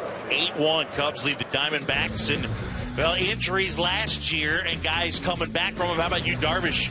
He'll look to bounce back from Tommy John surgery. Giancarlo Stanton, the hamate bone. Mark Teixeira coming back from that fractured chin. Hunter Pence, the oblique issue that troubled him. Jung-Ho Kang, you wonder whether he'll be back from the leg and knee issue he suffered after the collision with the Cubs' Chris Coghlan. Those just a handful of guys coming back from injury as Drew Rucinski takes over on the mound. Nice work today by Jason Hamill as Rucinski deals one inside. You can see his numbers right there last season in AAA. He was that 25th man when the season began for Mike Scioscia's team, up and down quite a bit last year. Really inconsistent with the work he got. Good arm. 2 years ago had an outstanding season. Looked to be on his way to the big leagues, and hoping that he's able to do that here again with the Chicago Cubs. What you think of Hamill today? It's the same thing that we've seen all spring long. I mean, he's just been dominant. The command's been outstanding. And, you know, the thing that you really don't realize about it is he's become, and he proved it last year, a strikeout pitcher with over 1 an inning in the 31 starts he had last year.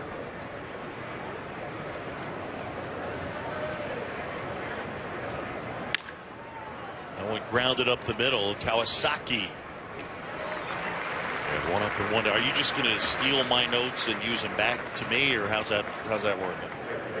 Is that what we're doing? What note did I steal? I mean, I heard he used the Hamill strikeout note. Lock it in here. I was just cleaning up your mess. Fair enough. Absolutely gorgeous day here in Mesa, Arizona. Back to the top of the order, and Gene Segura. Happy St. Patrick's Day. Segura in this one, 1 out of 2, single to start things off. The first pitch of the game from Hamill, singled off of Chris Bryant's glove. 1-1 now. Well, St. Patrick's Day taken very seriously. We saw the strength coach of the Chicago Cubs head to toe in a full bodysuit of green latex, basically, and a crazy hat to go with it. Forgot the cowboy boots, Dougie. He was wearing cowboy boots. Yeah, it was distracting. It was distracting. Cowboy boots were a present from John Lester. The whole training staff and strength and fitness staff all got to pick out a brand new pair of cowboy boots the other day. That's nice. I like it. The 1-2. And Segura laying off. Yeah, that's the difference for him. He's got to lay off that stuff. Ooh, get the spirit of the green. Scrape that off the ground in order to stay alive. That might have bounced. It came close. Yeah, concessions people, they're in the spirit. There he is. There's Bussy. I got to tell you, one of the highlights of everybody's day in Cubs camp is the little program he puts on before stretch happens. He's got some things that he shares with people. If you messed up the day before, he will let you know. You will notice people constantly around him are always laughing. He's outstanding at what he does. That is drilled center field on its way, and that one is gone. Segura puts a charge into it, and the Diamondbacks get a run back. It's 8-2. I mean, for Segura, this is what he needs to do. He's going to be aggressive, so he's got to be productive. And when he hits, he's got to get his sweet spot. And most importantly, laying off the slider early in the count was able to set this up and set up the mistake. And he stayed through that. He stayed true. He wasn't fooled. He was looking for it, and compact and short. And that's the Segura at his best. So if he can get himself in that position into that count by laying off early, you know, that's when you see him at his best.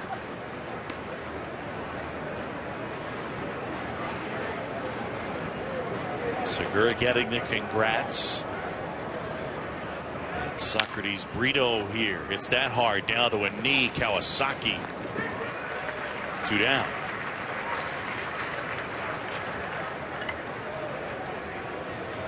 (8-2) game here, top 5.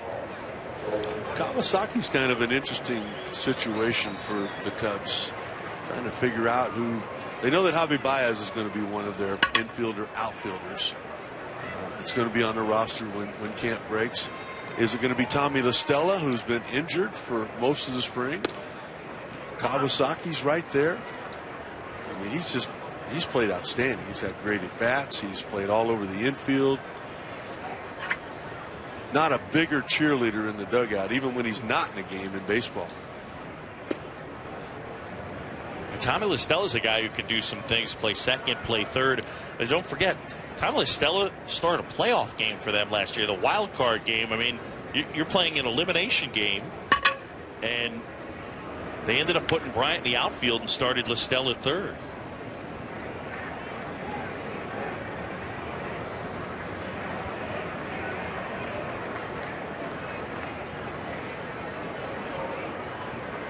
Two down, top five here. 1 and 2 on Paul Goldschmidt, who's 1 out of 2 with a single.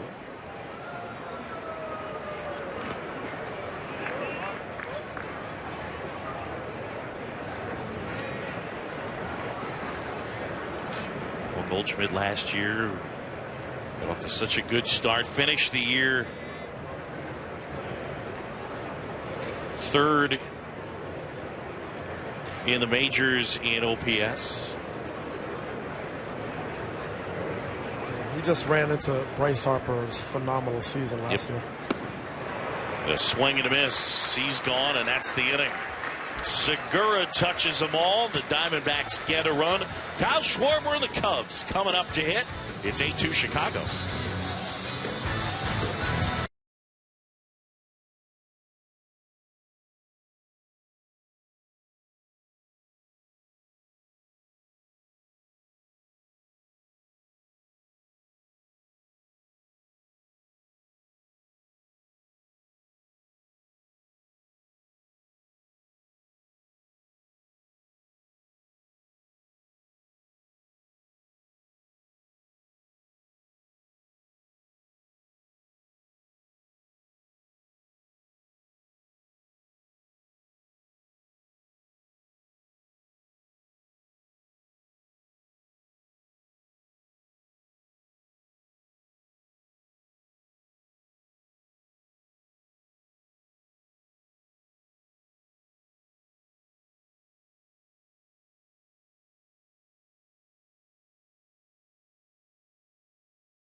Schwarber last year in the postseason, 5 home runs. The biggie off Garrett Colden. NLDS Game 3 off of Michael Wacha. In Game 4, hit it off the lefty Kevin Segris. That thing landed on top of the scoreboard. NLCS Game 1 off Matt Harvey. And then in Game 3, just reached out, flipped it over the left center field wall off DeGrom.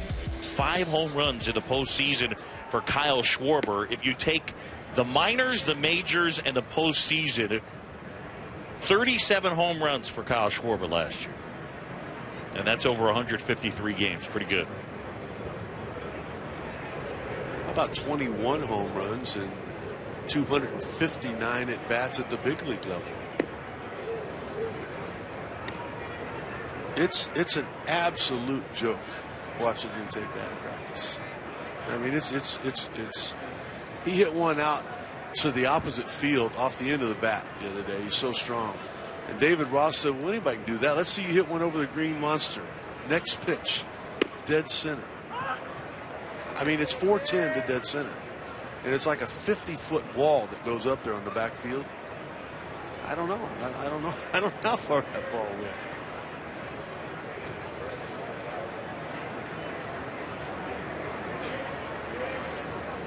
Tyler Clippard in here, and a 2-1.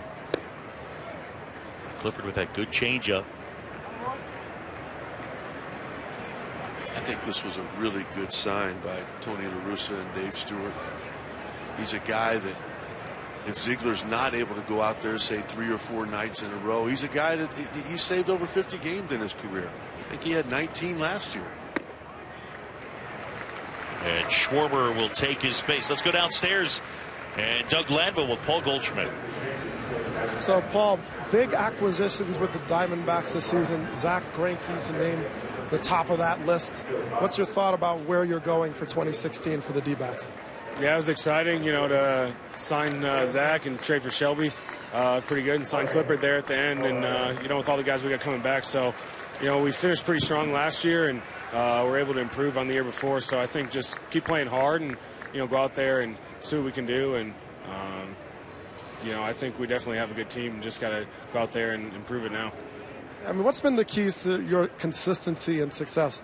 I'd say you're one of the most complete players in the game. What's your focal point in just staying that anchor for this team? Yeah, I think I just try to keep it simple. It's a complicated game and so many things going on. So, keeping it simple, try to stay consistent that way. And, it's always a challenge, every day just showing up and trying to be ready to play. And, we got a great group of guys here that hold each other accountable. So they're not going to let me, and I'm not going to let any of them show up and not give 100%. Yeah, I think of your nickname, right? America's first baseman. We talk about, I don't know how excited you are about that. I had something called Quiet Riot. That's how I see your approach is silent but deadly, so to speak. Is that something you've trained for or had your entire professional career?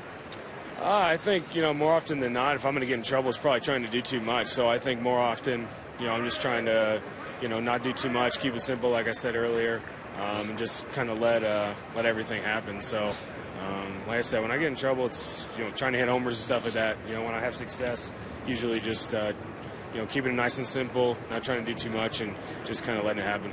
So how do you see the National League West shaping up from the standpoint of the changes? The Giants getting some pitchers, the Dodgers certainly getting the headlines with the cash flow. What's your thoughts about this season? Yeah, it's an extremely tough division. You got the Giants with all their World Series, and they added a bunch of pieces. Dodgers, I think, won the division the last 3 years, so they got a very good team.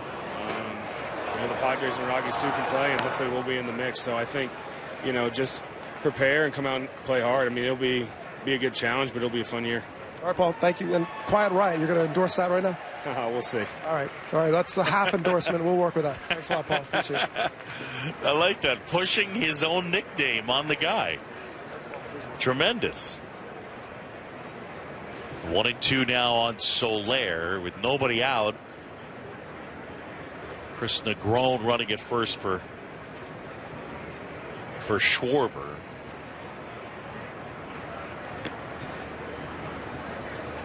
You can just tell that the last thing, Paul Goldschmidt wants to do is an interview. He wants to play the game. And I was talking, as I said earlier, to Mark Grace a few days ago, and he said that, the last thing in the world that Goldschmidt wants to do is be quoted. But he realizes, and really for the first time this spring, that that's part of the game. That's part of what, as a leader, you have to do. You have to challenge people. You have to call them out if they show up not prepared, because he's always going to be prepared. He says they keep me accountable. That doesn't have to be done. But there are other people in that clubhouse that do have to. Sometimes you got to show some tough love on them. And Paul Goldschmidt, in Mark Grace's opinion, is starting to do that. That's another sign towards them becoming a great team. Clippard back to work here. And now steps off. It's a challenge. Everybody has different skills and comforts with engaging sort of the media world, especially the social media world around sports as a professional, and there's different strengths and weaknesses in that, and just trying to embrace it when it's not necessarily your sweet spot something that you do as an athlete. You see a lot of players, even we were talking earlier about changing positions. I mean, what's that like? Kyle Schwarber coming up, he's playing left, he's catching, he's just trying to find his rhythm. And even as a veteran player, there's always these challenges that you try to work through in spring training about the adjustments you need to make for your team. And clearly, Paul Goldschmidt does a lot for this team. He's got the numbers. Now he's trying to take a more vocal role, and that's a credit to him because it's certainly a tall order to be the anchor of a team. Runner takes off. Tapper softly into short. Ahmed picks it up and unloads in a hurry. Soler, big guy, but he can run. So one down man at second, and a reminder tonight 11 Eastern, don't miss Sports Center at night. Lisa Kearney, Kevin Connors will have all the highlights, first round NCAA tourney games, the NIT, NHL, spring training, and the NBA at Sports Center at night tonight 11 right here on ESPN, streaming live. Watch ESPN and the ESPN app. So McGrone down to second. And Addison Russell up here, 0 for 2. Does have a stolen base in this game. John Shelby, Rick Sutcliffe, and Doug Glanville here in Mesa, Arizona. ESPN's spring training coverage getting started here with this one.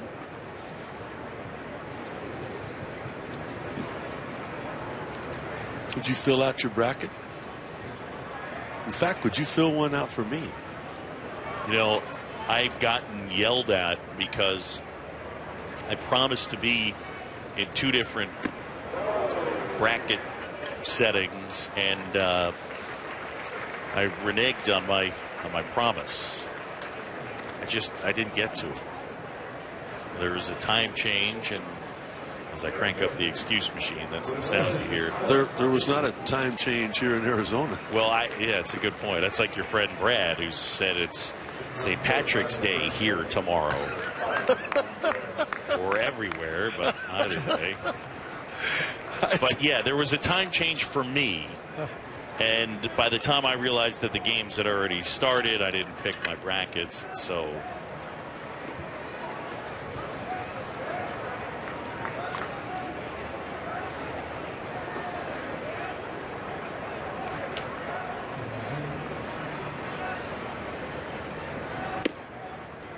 Kawasaki taking outside ball 1. You asked me earlier what was the one concern I had for the Diamondbacks. You just saw the 9th and now the 8th inning for them, and it's not the strikeout, overpowering, I can get away with the mistake type of back end of the bullpen.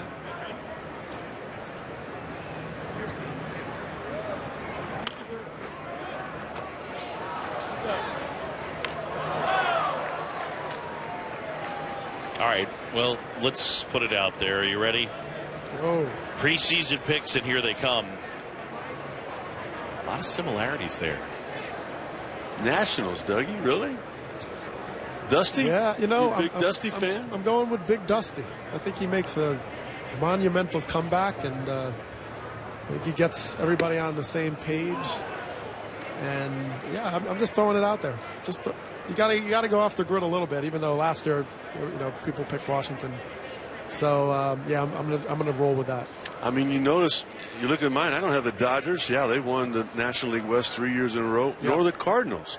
Right. I mean, the Dodgers lost a lot. The Cardinals lost a lot. I mean, you see Lackey and Hayward over here with the Cubs, but the Yadier Molina, to me, has been the difference in the National League Central for the past decade. And I don't see him being at 100% this year with the issues in that thumb. It'll be weird, a postseason without the Cardinals. You think about it.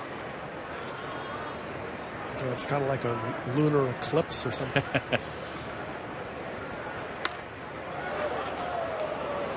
But I still picked them. I know, and look, I mean, that I love making these picks, and what I love even more, and would urge those of you that don't like my picks, stay tuned and log on to ESPN.com, because at the end of the month they'll ask us to make picks, and my picks will be completely different. I'll have the Cardinals getting in on those picks as well. I think I probably will end up having the Pirates in there as well. Well, I mean, we saw last year exactly why picking teams is extremely difficult. It's our job, so that's fine. But think about the Toronto Blue Jays. I mean, who saw that coming, right? These guys signed the entire planet within like a short period of time and changed the entire season or the entire American League by Tulowitzki and David Price. So, can you project that? You can try to by looking at the money that's available in these teams and their spending, but I mean, that's the wild card. I mean, you just do not know who's going to pull the trigger on any given year, and you got to try to, sort through that. And those type of moves certainly last year in the AL East changed everything. And then you try to pick how the playoffs are going to sort out, even once the teams get there. Everybody, the Kansas City Royals, World Series champs.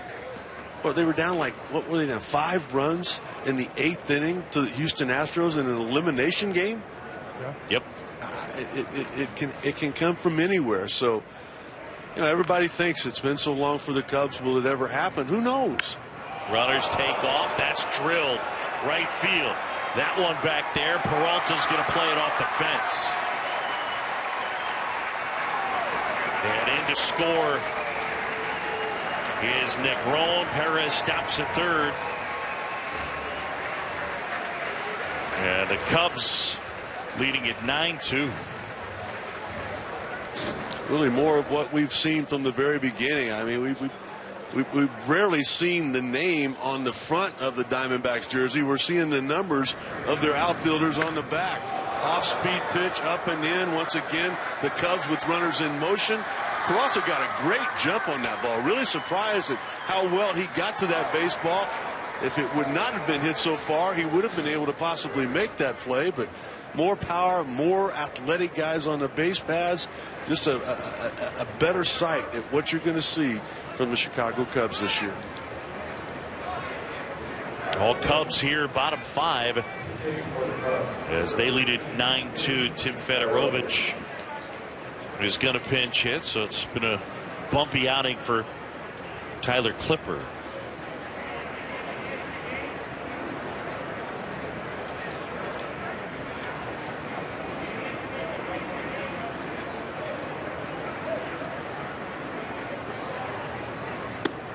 Postseason's difficult. You're right. I mean, you're trying to predict that. I mean, I think if you go back and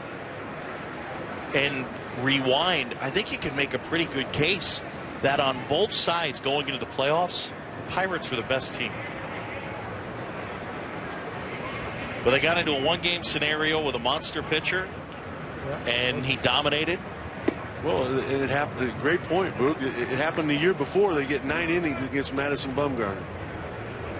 Last year they win 98 ball games, and you get 99 innings against Jake Arrieta. Thanks for coming. Yeah, you got to. I mean, look, you got to get out of that wild card game. That's winning the division is of paramount importance. This one out of play. Pop foul. And that was the motivation for winning the division, right? Just trying to avoid that situation. And they also happen to have a very difficult division. On top of that, they played in the best division, certainly the best top 3 teams in one place. So that's a bad luck of the draw. And if you could win it, then you don't have to deal with that. But when you're winning 90-plus games, you'd like to think you'd be in the driver's seat, and they were not. 1-2 now.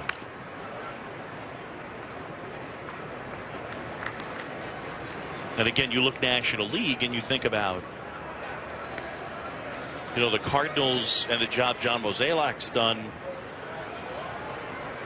It seems like he's always able to find answers there, and he's got a guy that probably by managerial standards is a little underrated in Mike Matheny when you think about what he's had to deal with the last couple of years. Last year with Wainwright out with the Achilles.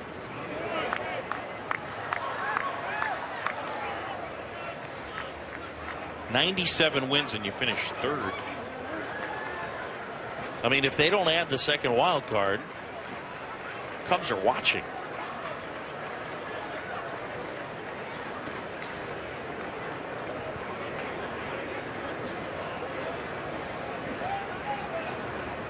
25 pitches already for Tyler Clippard. Only one out. Runners at second and third. Infield in.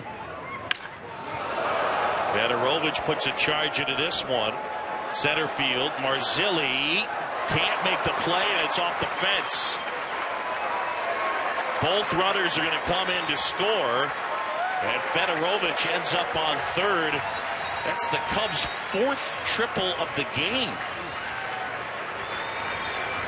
Federovich is doing everything he can to make the catching situation for Joe Maddon even tougher.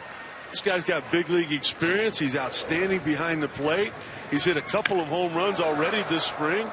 Here he drives the ball a long ways to the opposite field, trying to get the runner in, trying to advance the runner. Eventually scored both runners and has himself in position just 90 feet away with one out, and more disappointment for the pitching staff of the Diamondbacks tonight. Yeah, Chip Hale's going to make a move. So a call to the bullpen, and we'll be back with a new Diamondbacks pitcher. 11-2 Cubs.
It doesn't get much better than that. Batista drives it.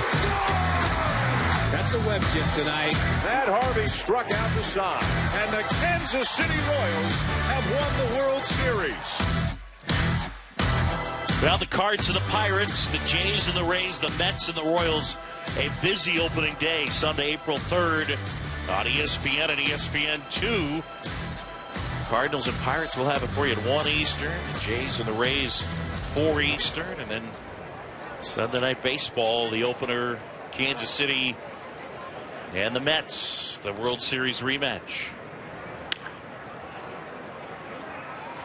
That one hit in the air, shallow to right, but it twists off out of play. Albert Almora pinch hitting now against Blake Perry. You look at the numbers. You know the exciting thing about this for the Diamondbacks, seriously, and I've been that guy that's been number 87, is that there's a lot of guys that this had to happen for them to get into the ball game. And a lot of times it's their first really major league experience, and it's an opportunity. If you go out there and you excel, you do something good, well, the guy sitting next to me, Tony La Russa, is going to remember that. You told me you were 87B. Is that what you were? My first year. 87B. I wasn't not even, A. It wasn't an A. It was just 87 and B. then 87 and B. I wasn't even the best 87 that they had. What was your first big league uniform number? I forgot.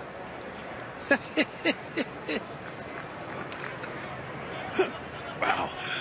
Ladies and gentlemen, the comedy musings of Rick Sutcliffe. This kid right here, Almora, was a former #1 pick. Off to a rough start last year in Double-A. Put it together, put up some decent numbers. Pitch in the dirt, kicks away from Hayes, and scrambling in to score is Federovich.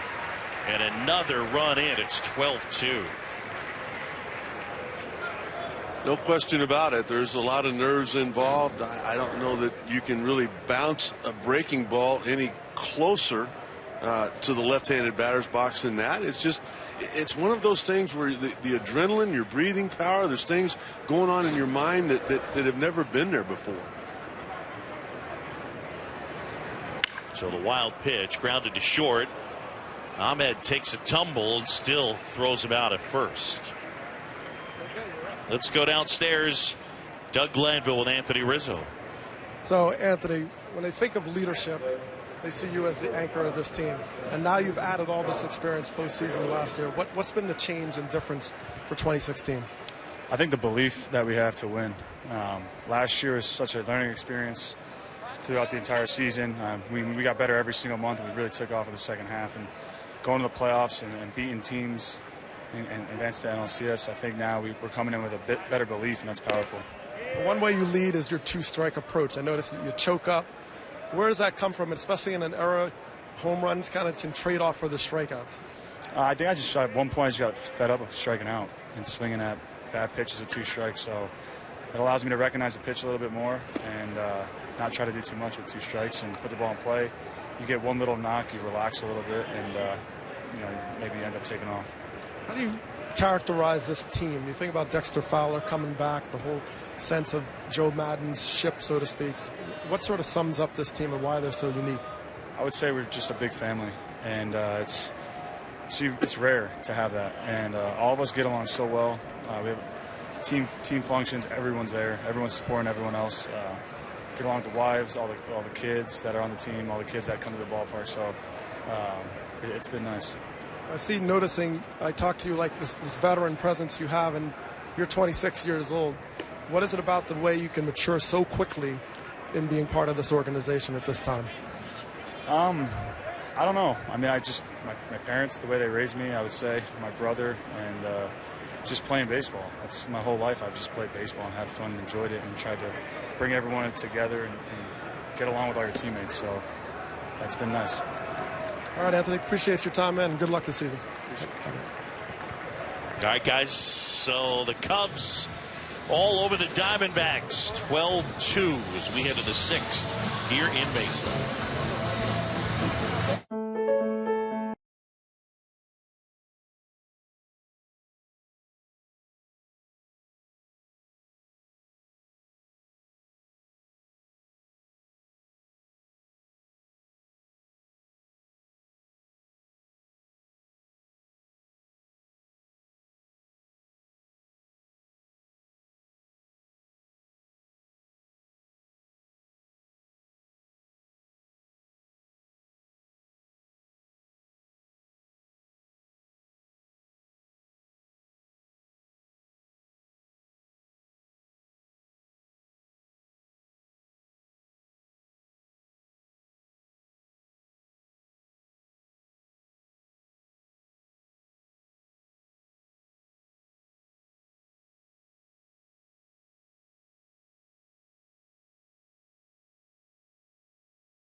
player who possibly could be one of the 5 best players in the game inside the next 6 months. And, you know, with Sandoval at third and Hanley Ramirez at first, they're going to need him. Could be an interesting season for the Red Sox. Clearly, the David Price edition means they'll be contenders, or at least they hope. Boog, back to you, sir. All right, guys, thanks very much. And a new pitcher on here for the Cubs. Aaron Brooks takes over.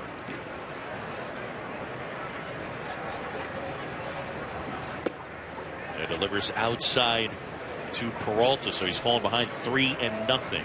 Yeah, Aaron Brooks came over when the Cubs had to clear a roster spot when they were going to sign Dexter Fowler. They needed to move someone, and it ended up being Chris Coghlan that they moved. Aaron Brooks is a good-looking, young. He's got the frame that you look for with the pitcher. The velocity's there. The command, the struggle that he has, and we looked at a lot of film on it, is to the glove side. Being able to get the ball to the first base side of home plate consistently and get outs in that area. It's getting better. Once he continues to improve in that area right there, he's going to be pitching in the big leagues.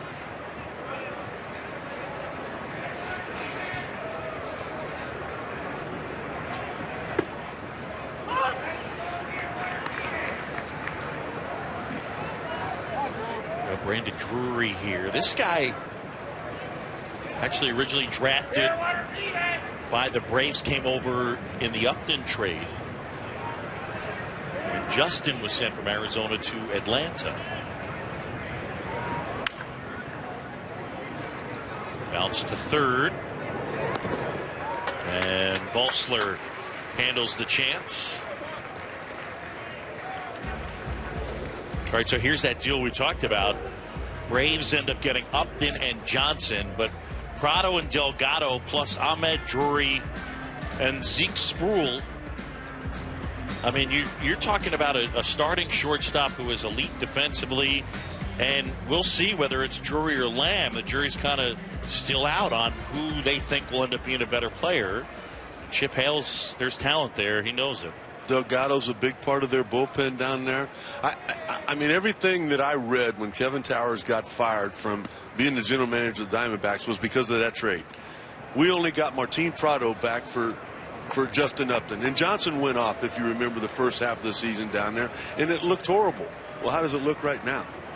I mean, those are big, big parts of the reason that a lot of people feel like the Arizona Diamondbacks are going to contend this year, and yet, you know, Kevin Towers doesn't get the credit for it. Center field and Almora. All right, more spring training games coming your way. Red Sox and Cardinals, that'll be on Monday. And then on Tuesday from Cuba, the Cuban national team and the Rays. Tune in for that, 3 Eastern on ESPN. And March 24th, back out here to Arizona as the Giants host the Cubs. Then the next day, it's the Mets and the Cardinals from Port St. Lucie. And the Red Sox and Orioles on March 28th, 1 Eastern on ESPN. Now I understand why Booney's been around the last couple of days. That's going to be the Sunday night crew doing that Cubs-Giants game. Right side. And that is the inning as Hayes grounds out. All Cubs here. We're midway in the 6th. So what's going on?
Spring training baseball presented by Head & Shoulders on ESPN. Back here in Mesa, John Sciambi, Rick Sutcliffe, and Doug Glanville. Brandon Hyde, Cubs first base coach, pregame brought out the lineup card and had his son out there. That's Colton. And I guarantee you, obviously you and I left the clubhouse about an hour before the game to come over here and prepare, but I guarantee you Joe Madden and every player in that clubhouse asked Brandon to take Colton out there. Colton is being homeschooled, a lot like what was going on with Adam LaRoche. He's in the clubhouse every day. You hardly know he's there, but you love having him there. Interesting situation with the White Sox and Adam LaRoche. I don't understand that. I don't understand that at all. It's the players' clubhouse. And every good manager I've ever been around says that whatever they want, they police that clubhouse. If there's a kid in there that's a problem, then discuss it yourselves. Come up with a solution there. I mean, I had a daughter, okay, so I'm not bringing my daughter into the clubhouse. But there were lots of kids around and loved every moment with every one of them. It's your family. It's your extended family that you play with. It's your real family that you bring into that environment. Marzilli makes the grab. Alcantara retired, one away. I think we're going to see this addressed, all the way up to the commissioner's office. I think it's going to become that kind of issue because, there could be a cultural shift, whether you're trying to actually identify the level of what people are talking about administratively, like appropriateness and family being in the locker room, or whether it's a matter of who's going to decide. Like you said, the players' clubhouse. Now, I've certainly been on teams where I've seen different environments. I've had veteran teams. I had teams that were very young. Not many players were married. Not many players had kids. So, but I think one thing is all these players, they have kids. So can they all be there? Can they all be in that environment every single day? It's hard to figure out when you have 30 guys traveling and deciding like if all their families are going to be around in a certain capacity. So it's important, and despite baseball being this family game, as a player you do make huge sacrifices in your family. You're gone all the time. You're around your teammates more than you are your own family.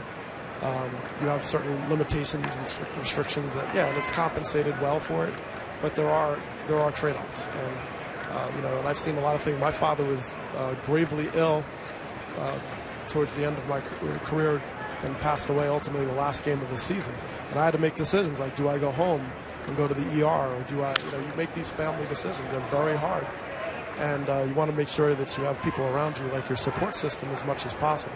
So, the White Sox, I think they may have, not had the right sequence at which they handle. I think the issues are relevant in what they're bringing up. But I see this as important enough that all of baseball needs to sort of get behind this and figure out, what they can do so they can support these players and their families being around. Because that, you don't have anything if you don't have that support. Here's DeGrom now.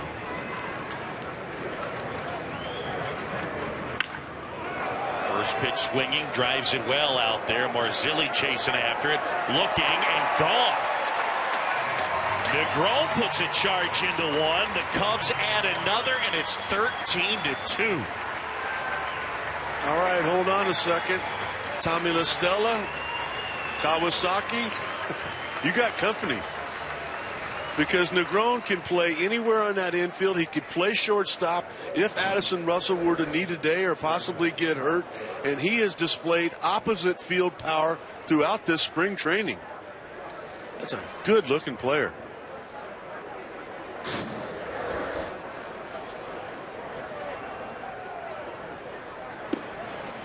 And Jason Vosler to hit in this spot. As a Cubs team last year, 5th in the NL in home runs. And in fact, after the All-Star game last year, only the Mets hit more home runs. You look at, it's funny, we love to lean on the idea of pitching and defense, and sometimes that's the key in the case. But for the Cubs last year, when you look at the surge And what really took place, they started to score. They started to score a lot more. And in the second half, they went from first half where they were 23rd in the majors in runs per game. In the second half, they were 6th in the majors in runs per game. They just got their offense clicking, and things started to fall into place.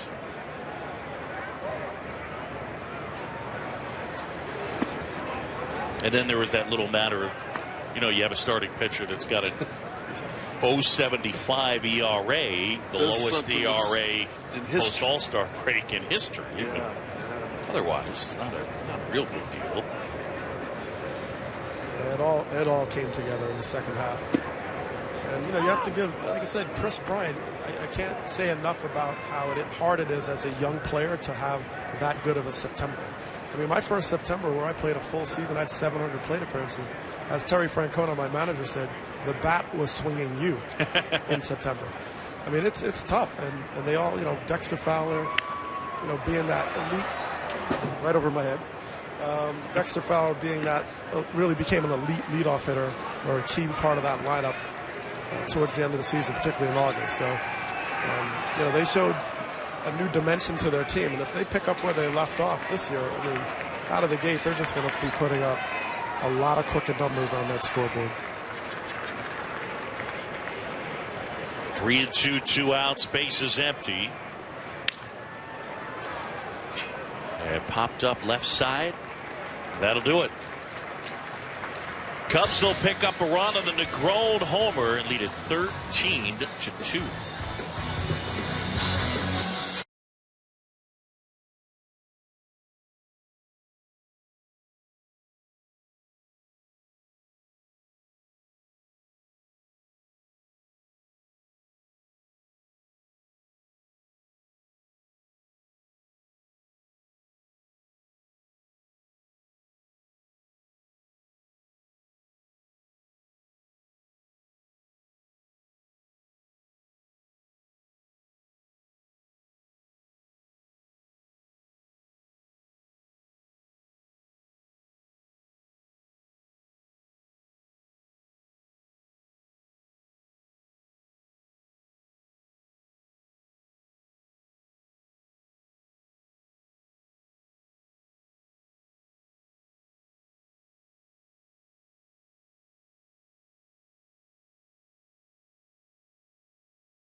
Back in Mesa, now the Diamondbacks hoping to compete in that National League West. Will be a tough division. Some of the storylines: Dave Roberts, the new skipper, Kazmir, Maeda added to that staff. Of course, Zach Greinke departing. The Giants adding Samardzija and Cueto, and then plugging Span into center.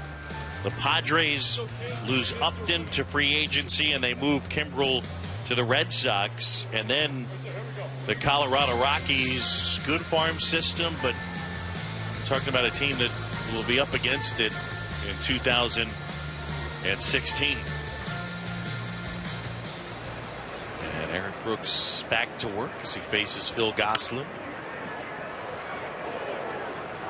I just couldn't get past the fact it was a coin toss for me on whether I took the Dodgers or the Giants as my other team out of the West into the playoffs. But Bruce Bochy in those even numbered years, 10, 12, 14.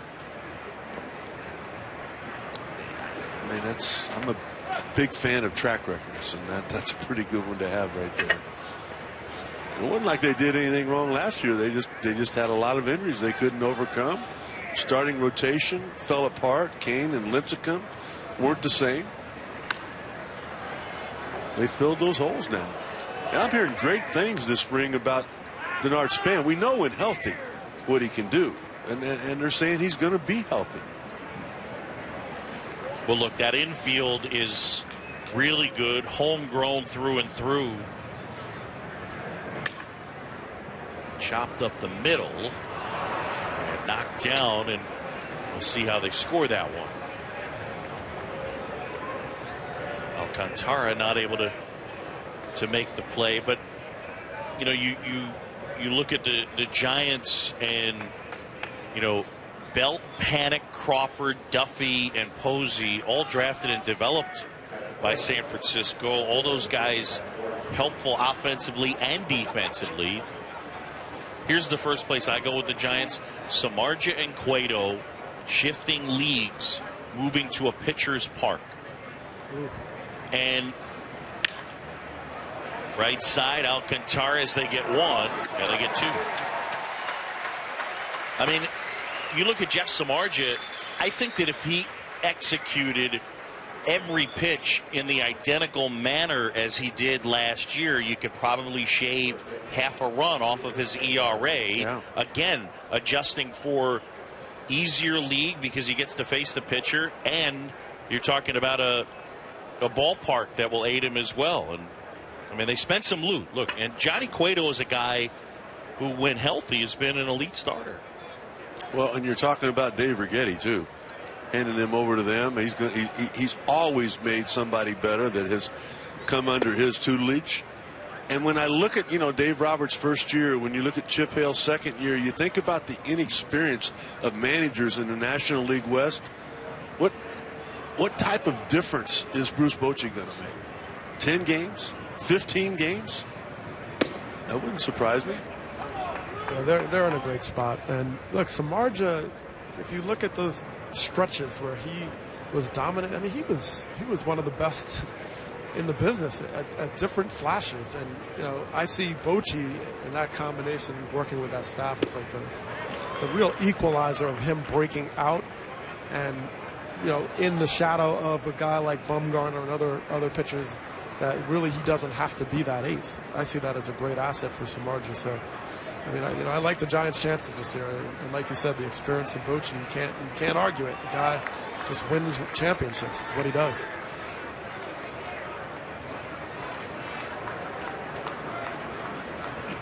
Two and two to O'Brien.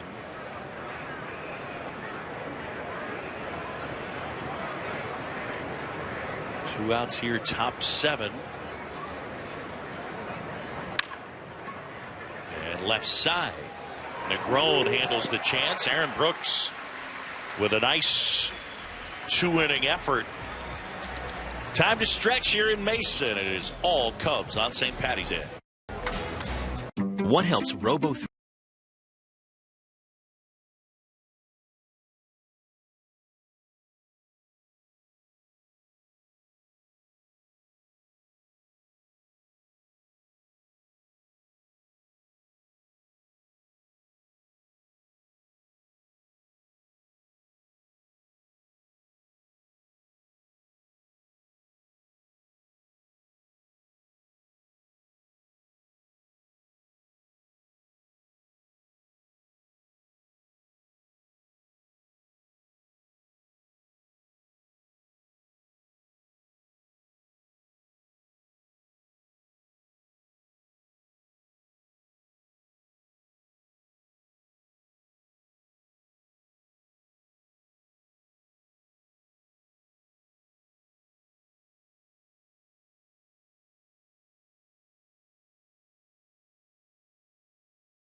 Sounds great. ESPN Fantasy Baseball. It's back and it is free. Go to ESPN.com/fantasybaseball or download the brand new app to sign up today. You're all about free, aren't you, buddy? Yeah, I am. And, wow, Doug Glanville, you got a lot of space. Did you say something to make someone upset? What happened? Well, I assure you my deodorant is working, and that is not the problem. But everybody's gone. They all left. What'd you have for lunch today, Dougie? Is that? What did I have for lunch today? I did have a Polish sausage up here on the concourse, trying to be in tradition. And don't let him lead you down that path. Yeah, I think I'm fine. I don't know. It's everybody. I mean, it was a wave too. It was a mass wave. I was trying to see if I can talk to someone. They were just like, "I'm out of here." Look at that. Everybody, Brian, Schwarber. I saw Jay Hayward say, "Call me later, Doug." Yeah, I'll talk to you. He's like, "Call me later, man. All the best. I'll talk to you right now." What is this? So that was it. That's what you get with 13-2. Yeah. So it's just me over here. So I have some ideas for Schwarber. I think he deserves his own I told him, either a hamburger or some sort of burger, a pizza, or a hot dog. And I wanted him to decide which one. So now I got to call him later and find out what his answer is. He deserves one of those three things. I know Schwarber works. Oh, yeah. But you know what? That might be too obvious. Ripped to left and tracked down out there. He did say he likes banana peppers on his pizza. So for all the deep dish pizza people out there in Chicago who's listening, let's get on this now. We need to either do the pizza thing, a hot dog, or the burger. I'm going pizza since he told me flat out banana peppers. So I feel very privileged with that information. Interesting. You don't get a lot of that usually. Yeah, I know. That was kind of rare, right? So I'm revealing this to the world right now. That's what I'm trying to do. The food habits of Kyle Schwarber. Chip Hale out there with the trainer. There was something with Reynolds that they didn't like. Yeah, Chip Hale came out right away along with his trainer, and that's going to be it for Matt Reynolds. Matt Reynolds, a AAA big league guy. Juan Perez at home plate. Juan Perez, a former Giant. You know what? I know that Matt Reynolds had some Tommy John surgery earlier in his career. It looked like he was kind of cringing on that elbow. I hope I'm wrong. Pitching change here in Mesa. Life as a spokesman.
Reynolds being escorted by the trainer,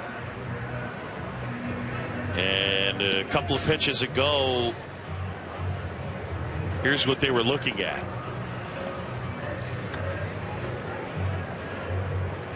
Grabbed his side, so maybe something oblique related or rib cage related. And Steve Hathaway with as long as he needs to get loose with one out and the base is empty here In the bottom of the 7th, 13-2 as the lefty comes on. All Cubs here in this one. Doug Glanville, a number of rules changes to get into. We talked about speeding up the pitching coaches heading out to the mound. Well, then there was this in the division series. The Chase Utley slide going in hard on Tejada, ended up breaking his leg with that slide. And here's the new slide rule. The runner may contact the fielder in course of a legal slide as long as he makes contact with the ground before reaching the base, meaning he begins his slide. He's got to be able to touch the base, has to be able to remain on the base at the completion of the slide, and you can't change your path for the purpose of initiating contact. Dougie, what's your thought? I mean, this is, it just kind of adds on to what we saw a couple years ago at home plate. Yeah, look, I appreciate what Rob Manfred has been able to do as commissioner. He has shown time and time again he's not afraid to make adjustments midstream, to try to talk to people collaboratively and really, make adjustments. And look, they're trying to avoid targeting, where your whole goal is to knock the guy into left field. Now, look, historically, this is different because I came up 1996. I played 10 years roughly, and my job, I was trained in the mindset of knocking that guy into left field. His job was to get out of the way, and he could get out of the way by throwing knuckles, scraping the ground, make me get down. There was a lot of ways. I think the interesting thing that you're going to lose a little bit is I remember trying to take out Ozzie Smith my first year. So I'm going back, and I was at first base, and I said, wow, I have a chance to knock the Wizard back to Oz right now. This would be legendary. Now, I underestimated the St. Louis fans never letting me get out of St. Louis if I did that. But I said, all right. And I remember the ball was hit. Smith is coming across the base. It's my dream moment. I'm trying to pop up and knock him out. And I slid on one side of the base where he was going. He literally changed direction, and I might have missed him by 25 feet. Literally, like, I wasn't even in the screen. So these guys were so good at getting out of the way, you really couldn't get them. And so they were alert because they knew people were trying to knock them out. So I realized the game must evolve. In safety, you're going to lose players like Carlos Correa. You could lose some great players. Buster Posey, example. So it is important to evolve the game and safety. And I think that this is sort of the right steps to take. And now it's reviewable, so they can look at it and decide, because the umpire has a lot to think about now. The other part I like they've added is the neighborhood play. They're saying, look, you better touch the bag now, infielder. Don't try to do the neighborhood play, because you have no excuse now about getting out of the way, because they're not going to be targeting. So I like they balanced it off to give the runners a little bit back too. Sut, you like the new rule? I do, yeah, I do. And I've talked to several managers down here over the last 3 weeks. We've had Steve Palermo and Joe Garagiola Jr. came in. We've been on a conference call with Joe Torre. I've been privy to all of these things. And really what the managers are telling their players is just at the end of it, go back to the bag. If you overslide it, if you go to one side or the other, you got to figure where he's going to try to be. Just make sure at the end of the play you're able to go back and reach the bag. If you're able to do that, you're going to be fine. It's the last point that Dougie just made that I think's the key now. I mean, if you don't have the ball in your hand while you're touching the bag, it's going to change everything. I mean, and the review process is the only scary part, because there's so many things now to look at, and there's so many things that have to be determined that some of those things could take a while. I think it's a non-factor. I really do. It's just not a play. And you hear guys who are position players talk about it, how I was taught. And even though you're taught a certain way, it comes into play really infrequently. And I would say this to you two guys who played. This is why I really don't have a problem with it. I want to see guys stay safe, and this is the number one thing. Baseball's not a contact sport, fellas. It's just not. No matter what you want to say, there's contact every once in a while, but it's just not a contact sport. I'm good to keeping everybody safe on the field. Well, now it definitely isn't. The catcher and the middle infielder, and that's fine. You're trying to elevate the game. And look, Manfred's office, commissioner, they have been consistent about these things. They're like, hey, let's change it. They've done it in a way that the Players Association is with them. That's what I like also. It's been very collaborative. They don't have this sort of union ownership battle about it. They work together. and they come up with sort of new quote-unquote legislation. So I do appreciate that. That's what makes it sustainable, because when you have both parties working together, the Players Association, the former players, everybody working together, then you get something that everybody's buying in on, and you stand together against whatever feedback. And he's not afraid to change midstream. If something comes up, there's some exception, he'll change it. And I think so far he's done a nice job in that respect. Fedorovich up here for the second time at a 2-run triple his first time up.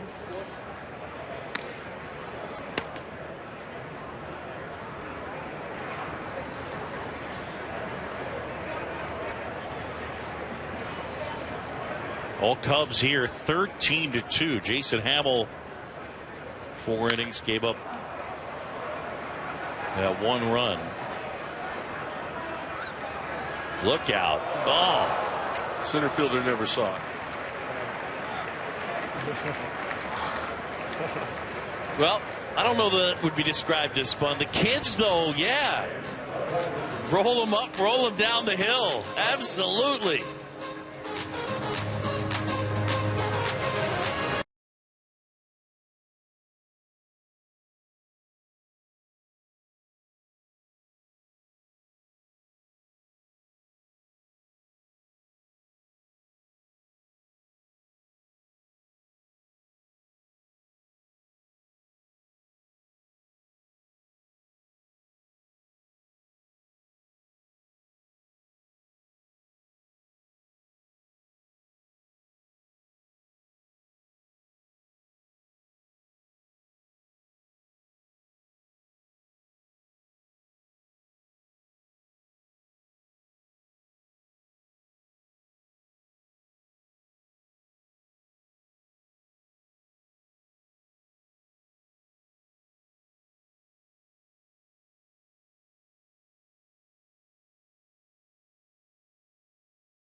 This broadcast of Major League Baseball on ESPN is presented by Head & Shoulders.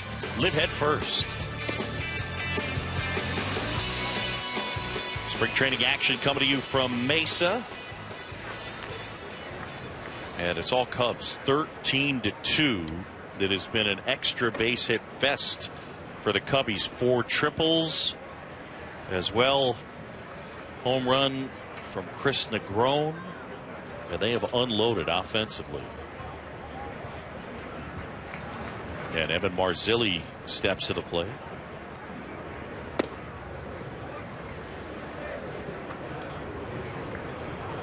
I know it seems like 13-2, 8th inning, but this is still opportunity for all these players. I mean, sometimes you get that first major league camp at bat. You come in the 9th inning, you pinch hit. And this is where it begins a lot of times. He's got the number, what's his number here, 77, big number. Trying to get that number a little lower. But this can be your moment. But those last 2 changeups. He can spin it. This kid can throw a breaking ball, curveball, slider, and changeup is I mean, well above average. It's just command of that fastball is the only piece of the puzzle that's missing for Aaron Brooks. Right here, this is the one he's got to get in. That's the issue. See it leaking back to the heart of the plate. You just can't consistently be a starter at the big league level and get away with that. But it is something that he can fix. He's going to try it again. Slapped out to short. Negron handles. And one away. Well, fans, join Major League Baseball and the 30 clubs as we celebrate opening day. Show your team pride by wearing your favorite cap on April 4th and share on social media using hashtag #CapsOn for a chance to win prizes. Tune in to all the opening day action April 4th on ESPN. And then Scott's MLB Pitch, Hit, and Run, the official youth skills competition of Major League Baseball, free for boys and girls ages 7 to 14. Play your way to the national finals and have the chance to compete during the All-Star Week in San Diego. And you can find a local competition in your area at pitchhitrun.com. John Chambee, Doug Glanville, and old Mr. 87B, Rick Sutcliffe, rolling along here at Sloan Park. I got to admit, I rolled my brother up in a few towels. Younger brother, of course, and with love.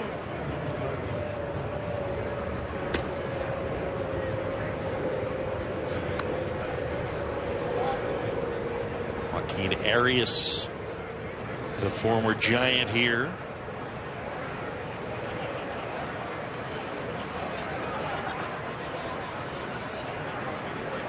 Brooks and a 2-1.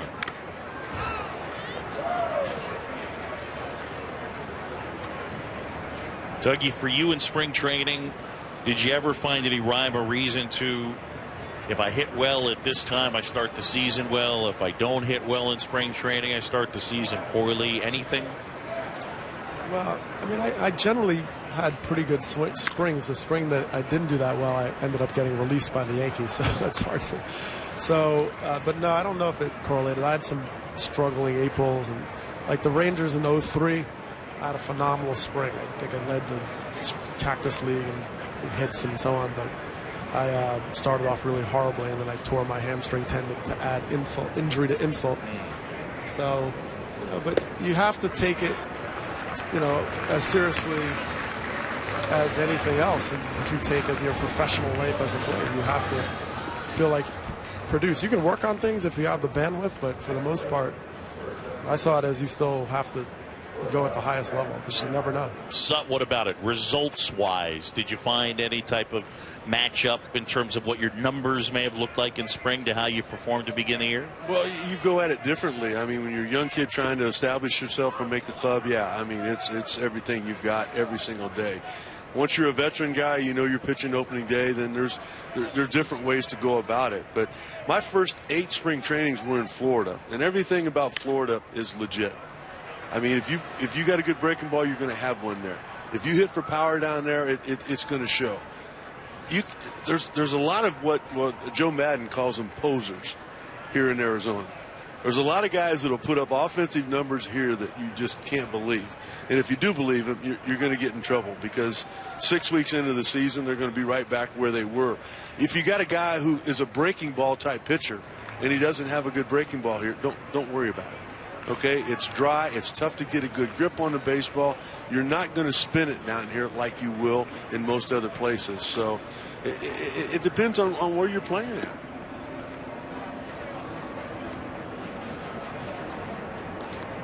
How about broadcasting in spring training, Boog?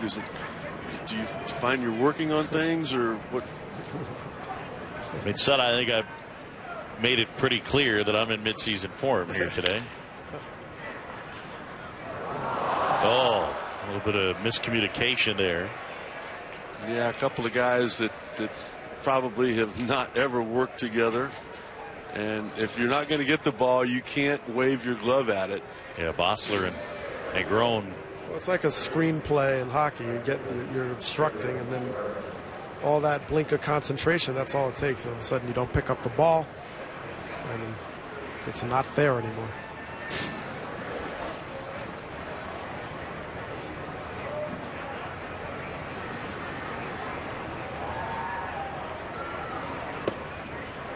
There it is right there. Even though that was not called a strike, that was outstanding. That's the one thing that Aaron Brooks has not been able to do since Cubs made the trade and he came over here about 3 weeks ago. Command of that fastball. It looks like he's going to spin it here. Change up. I like keeping in the Guerrero tradition of no batting gloves. Take a look at this, Dougie. How about the nephew of Vladimir Guerrero up here, huh? Gabriel Guerrero. Talking with Phil Nevin, the AAA manager, and Mark Grace, their hitting coach. This kid's probably the most improved player in camp. I mean, he's headed to the big leagues. The body type, the body language, and even the actions are similar to Vladdy. No batting gloves, just grabbing some dirt. Probably the biggest bat in the rack. Just seeing it from center field just gave me nightmares. And seeing Guerrero step in the batter's box. I mean, he was one of the few hitters that in center field I felt I was in danger. I was actually in danger from some sort of line drive. I mean, he hit knuckleballs out there. I mean, just crazy stuff. Squaring it up. And I remember Real Cormier, my old teammate, if you're out there, left-hand reliever, tried to walk him bottom of the ninth, threw 4 pitches, like try to throw it in practically the other batter's box. And of course, he reached out and hit it down the right field line for a walk-off home run. I mean, just the long arms of the law. Well, he knew it's his former teammate and Vladdy, as good a bad ball hitter, Vladimir Guerrero, as there was at that time. Ooh. Hit anything. 2-2 now to Gabriel.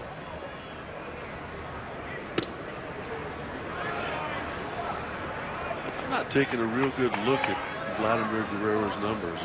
Dougie, is that Hall of Fame? I mean, you know, my memory of playing against him, this guy was really one of the top 2 players in baseball. I mean, and he didn't strike out. I mean, you couldn't strike this guy out. That was what was so unbelievable about him, is that he's swinging the pitches over his head, bouncing, and makes contact. And when you look at his numbers, I mean, you see 300 throughout. You see less than 100 strikeouts. I don't think he ever struck out more than 100 times. And I mean, most of it was 70s, 60s, 80. And the power numbers, I mean, he's got a great case. You know, he later played more DH, and sometimes that hurts players. But, I mean, this guy was certainly one of the best hitters I'd ever seen. And in his prime could throw. Oh, my goodness. Had a laser for an arm out there in right field. He did. 3-2 now. And Brooks deals. That's a rocket to right. And that one is over the head of Perez. A run coming in to score. Guerrero into second. 13-3. Yeah, and this is a nice adjustment by the young hitter here, 22 years old, Guerrero. You know, he's been kind of pull conscious, then he makes an adjustment. I'm going to go the other way. So he was committed to going the other way, and he stayed on that ball well and showed it with authority. And those are the little adjustments mid at bat that, as a young hitter, as you start to learn to make, you realize how they're trying to get you out. So he started staying away from him as Guerrero was pulling off earlier in that bat, and then he just lasered it to right. So good adjustment by the young hitter.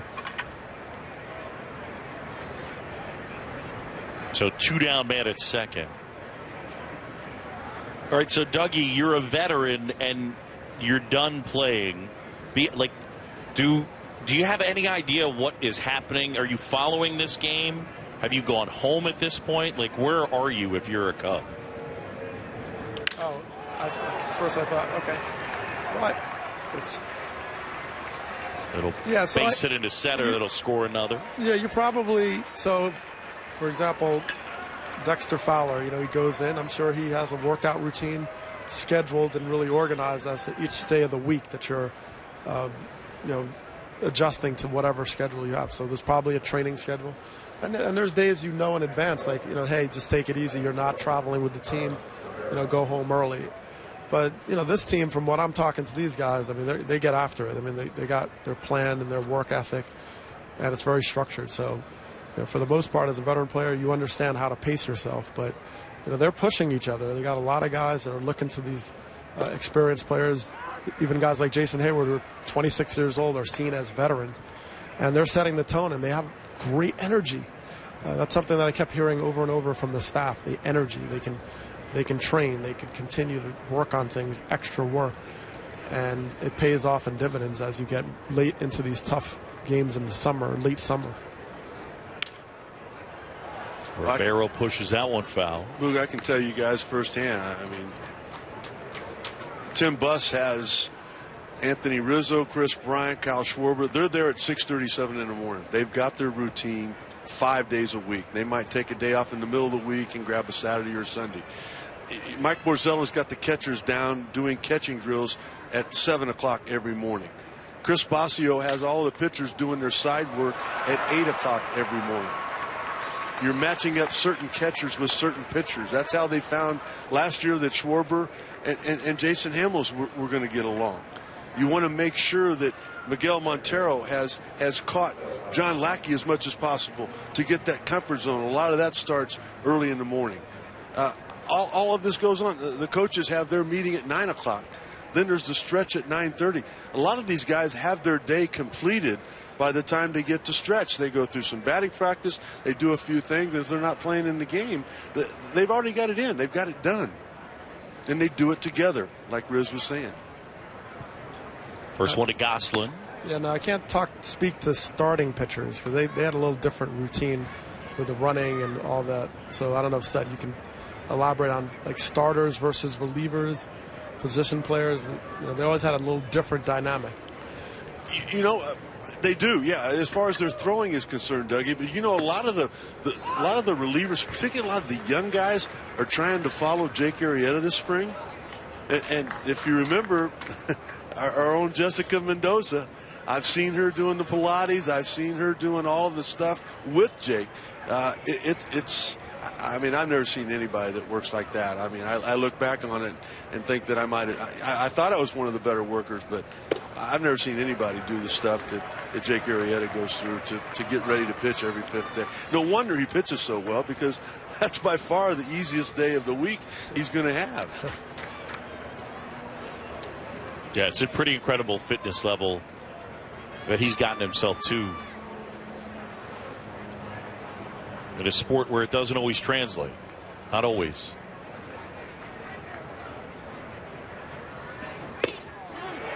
Check swing, no swing. Brian Gorman down there. You know what? I give Brian a lot of credit for making that call right there. I didn't think he swung the bat either. And I know what the score is, but I also know the situation for Phil Goslin. Take a look at that right there. All right, maybe that was a swing. Goslin's trying to make the club. He's in the mix as far as second base is concerned. Quit laughing at me, will you? All right, it was a swing. It was a swing.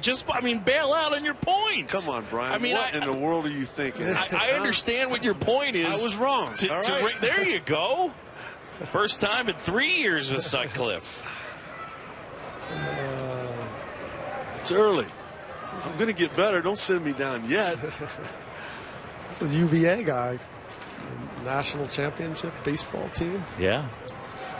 I want to say, is it from Philly area or from Jersey? Third base. Fosler handles. And that's that. Sutton, what was that phrase again? I'll be back. I was wrong was more what I was looking for. We'll go to the bottom of the eighth. Baseball Tonight update coming your way. You got to clip that off, guys. I was wrong. I heard it here.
Sutcliffe on the cover. Instead, it's Bryce Harper.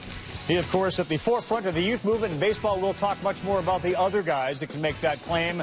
And when you combine Harper's talent with the youth movement, you end up with the Chicago Cubs. We'll get into everybody's pick this summer. That's what we'll be talking about as I'm joined by the authors of the 2 articles, one on the youth movement, one on Harper, Buster Olney, Tim Kirchin, and Kurt Schilling as well. And so you know what they say about mistakes. One is one too many, and one more is never enough. Back to you guys. Well played, Ravi. Attaboy, Ravi. Put me back on my feet, pal. I'm back. That one ripped into center field, and a base hit for Almora, who, by the way, you mentioned him earlier, and hugs everywhere, but he is an elite defensive player. I mean, you talk about being able to go get it. Really impressive. And I honestly think the main reason that Theo Epstein did not want to go past 1 year with Dexter Fowler, I think he still believes this guy is going to be one of the better players in the game. He can run, he can defend. They think he's going to hit for power. And if he just puts together a full season, probably going to be in AAA. You never know. I mean, you want to have a spot for him in case that happens.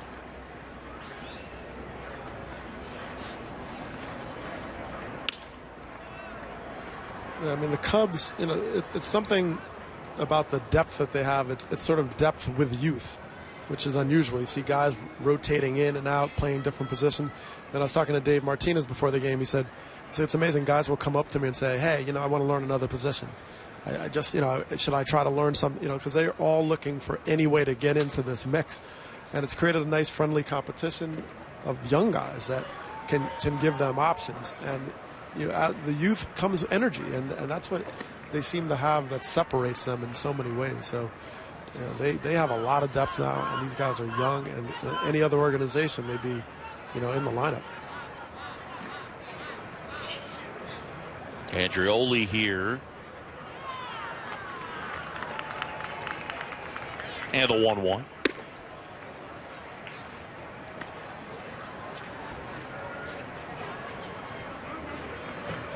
Well, our first spring training broadcast of the year. And all Cubs. They got 5 in that first inning. And raced out to the lead on top here, 13-4. John Chambi, Rick Sutcliffe, and Doug Glanville. A pitch in the dirt. And the runner will advance as Almora takes second. How nice was it getting the band back together last night, huh? Good to see everybody. Don and Charlie's just being terrific hosts. One of the legendary restaurants down here. Don doing a terrific job. In fact, we were talking the other night that, you know, every single night that Harry Carey was in spring training here, that's where he ate. You can see why.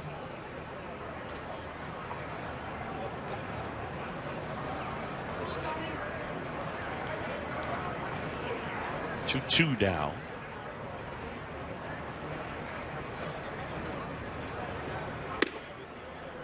And that one missing to fill the count up.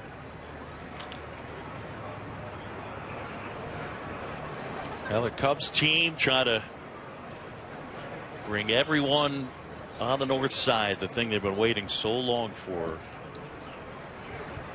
That World Championship, that elusive World Championship. That is hammered left field, and Andreoli will touch them all.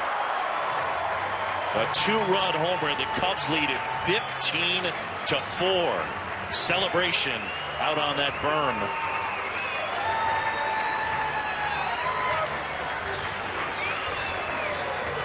That says it's his 4th home run of the spring. I think it's about his 8th home run when you include the camp games and you include the B games that don't show up on the big league statistics. This kid, I mean, he has come in with a loud bang. He's played terrific in the outfield.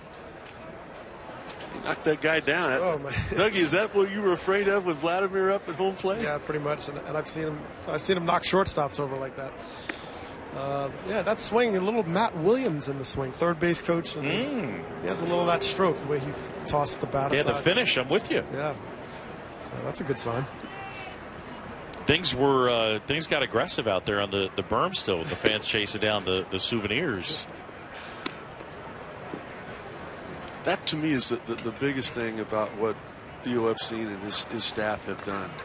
I can remember a couple of years ago, Alcantara is a perfect example. I mean, this was the brightest prospect they had. I mean, this guy had the tools in there. There was all kinds of potential. He still has those tools. He can still run. He's still got power. He still could be a terrific player. But there's just a lot of people that have passed him. Well, when they go down to the bullpen and you're watching these guys throw now, there's guys still around. There are just a couple of them that, you know, those were the guys. Those were the top 2 prospects in the organization. I mean, they're not even in the top 20 anymore. This kid Wilson Contreras, the shortstop Torres. Contreras is going to be a star. He's going to be an all-star at the big league level. The catcher won the batting title. Candelario. My goodness, I mean, there's got to be some conversations about, all right, we're going to move Chris Bryant back to the outfield. He's played that well. Yeah, they have a lot of options, as Joe Madden says, and with youth, great combination.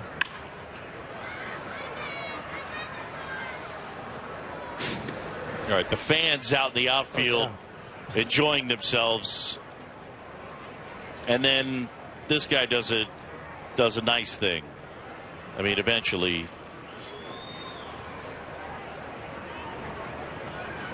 Come on. Yeah. Sportsmanship, that's what we're talking about. He might have fallen on her when he went down. After he elbowed her and stepped on her. Yeah. Like, let me give me the ball. No, it's exciting. I mean, I didn't play here. But Sutton, I had a lot of years here in spring training in Mesa, Arizona. A lot of good memories.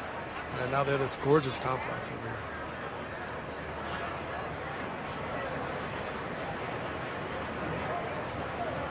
Sloan Park has been packed to the brim pretty much the entire spring. And it's safe at first for Alcantara.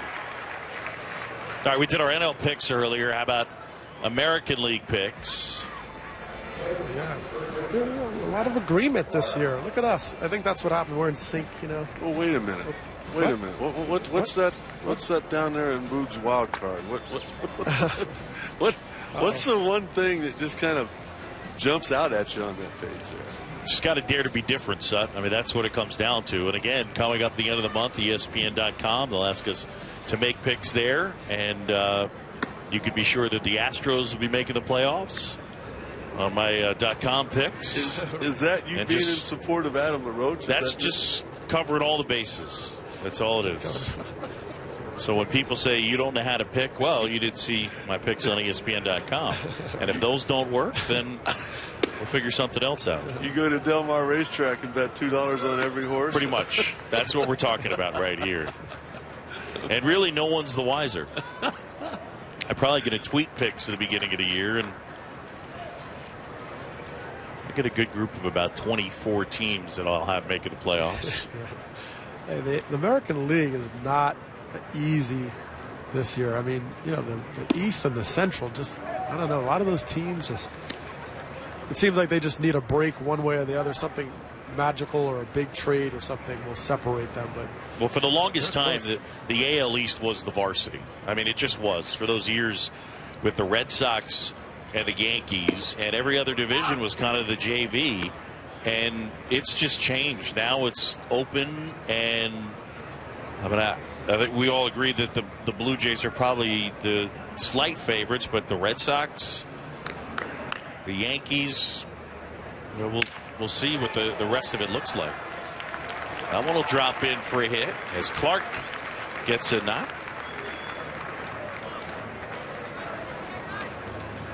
Yeah, the Blue Jays last year winning 93 games. The Yankees securing one of the wild cards. With the Red Sox last place for the third time in 4 years. I mean, they've made the moves. They certainly, you know, they have to sort some stuff out. You know, whether it's Sandoval, Ramirez, getting to those adjustments, but some big moves.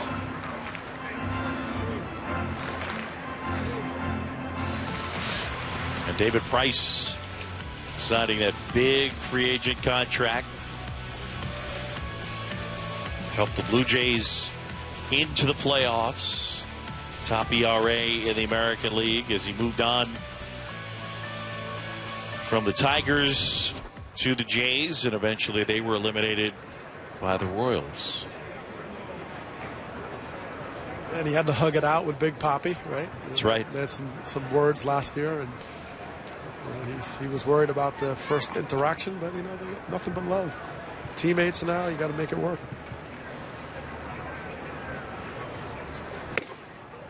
I think the leagues are a little different this year because I do feel like in the National League, and again, this could certainly end up being wrong, but it seems like there's a little bit of a gulf in terms of there are some good teams, and then there are some teams that look like they're going to struggle. There are teams in Milwaukee, Cincinnati, Philadelphia, San Diego, Atlanta that could have a hard time.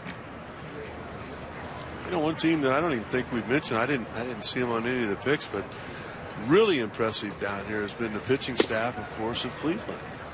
I mean, your big question is, are they going to kick it around again? Can they catch it? I don't have the answer to that, but that staff, I mean, ability-wise, it's not far below what the Mets have done. I have them making the playoffs for our ESPN 2 games. That finds the mark against Negron. Well, Cleveland, they have Lindor. They've shored up a lot more in the middle of the field. I mean, that's a bonus. So didn't we see where Brantley was taking BP today, or maybe going to get some swings in a game? So, and I bet on Francona from a standpoint. He does a nice. Fortunate of playing for him for many years. Infield fly called, even though that falls. The out is registered, and the runners advance at their own risk.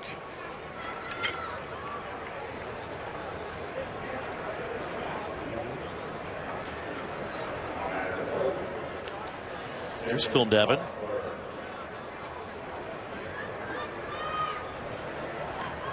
Another guy that's done a few interviews for a big league manager job. Tell you what, he has no bigger fan than Bruce Bochy as far as his knowledge of the game. Of course, he played for Boch in San Diego several years.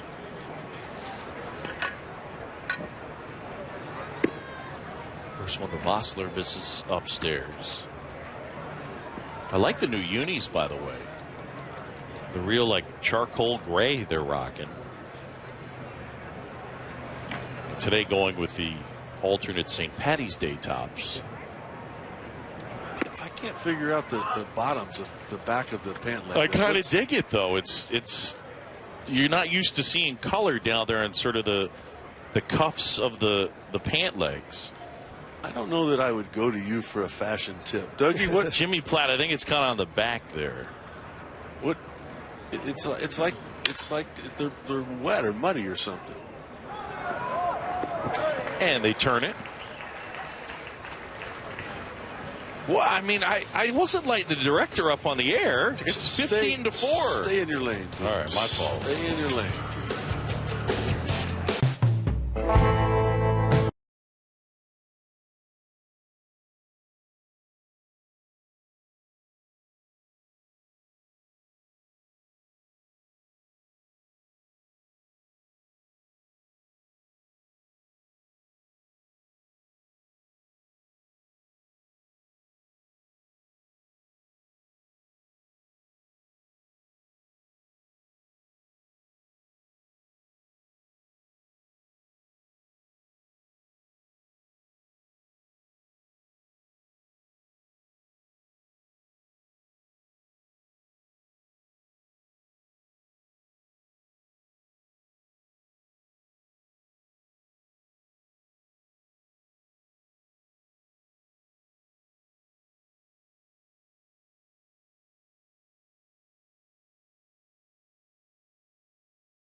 Day at 1 Eastern, the Red Sox and the Cardinals from Jupiter, the town in Florida, not the planet.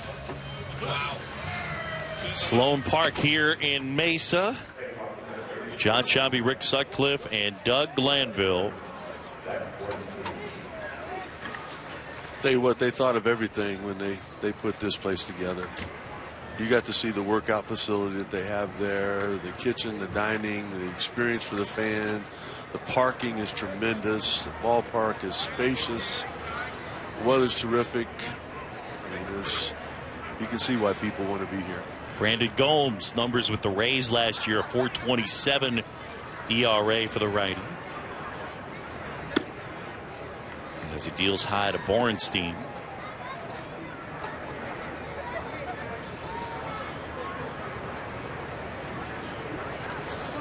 See the splitter there. Good fastball, good rotation, good late life to his fastball. They normally fill that strike zone up. Having a good spring. I don't know if he's, you know, the one thing they don't know, they don't know if they're going to go with 12 or 13 pitchers. They do start out with the first 2 games in the American League with the DH, so you figure you don't need that many pitchers. But right after the 2 games that they play in Anaheim, they play 4 here in Arizona, and who knows what kind of stress that could put on your bullpen.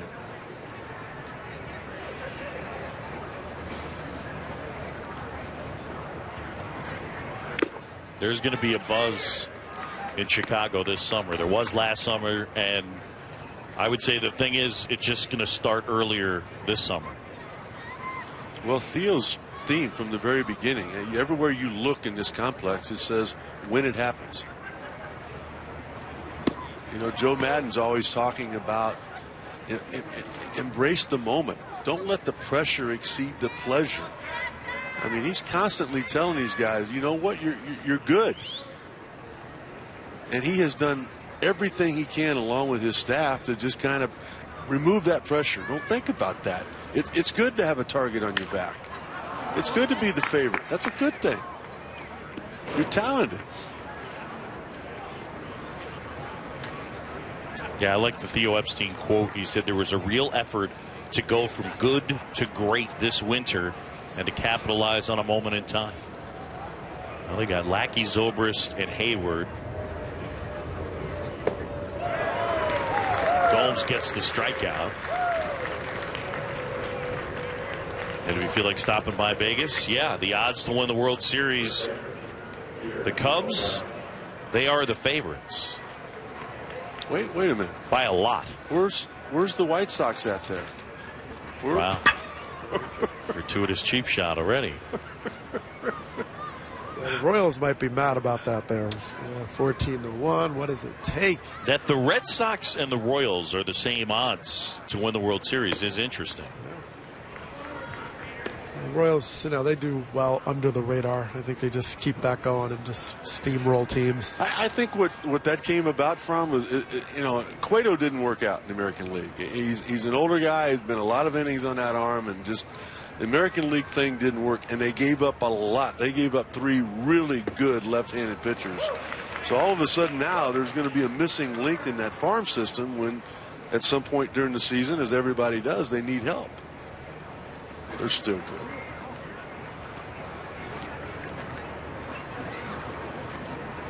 Man, I was loaded for bear tonight. I had an inside scoop on you guys that was just gonna I was gonna blow you away with how good I was tonight. Gary Jones, third base coach for the Cubbies. Before I came out, he goes, "You're on the air now, right?" I said, "Man, you could help me out." He says, "I said, well, anytime you're putting a runner in motion, get a sign for me. I'll watch you the whole time." He scored 5 runs in the first inning. He hadn't put on a sign all night. We had a sign. He was going to let me know anytime that there was a safety squeeze. We had a sign for the hit and run. I had the answers to the test. It's a good strategy, though. I like it, Seth. It is a good strategy. You talk about somebody that needs the answers to the test.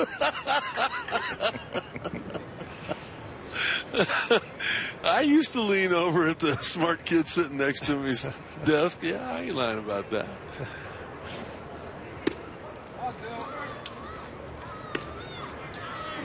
I do feel like here, I mean, it's broadcast one.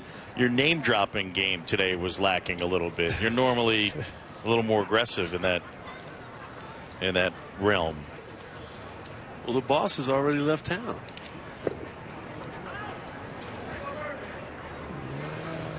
Is that what you're talking about?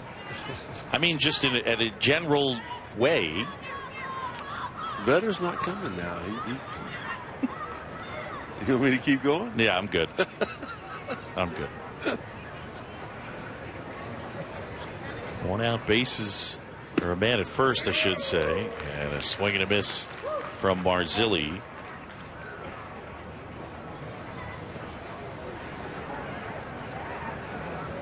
Cubs leading at 15-4. This should be a really good Cubs offense this season. One of the best in the National League. Diamondbacks last year were second. Only the Rockies scored more runs than Arizona last year.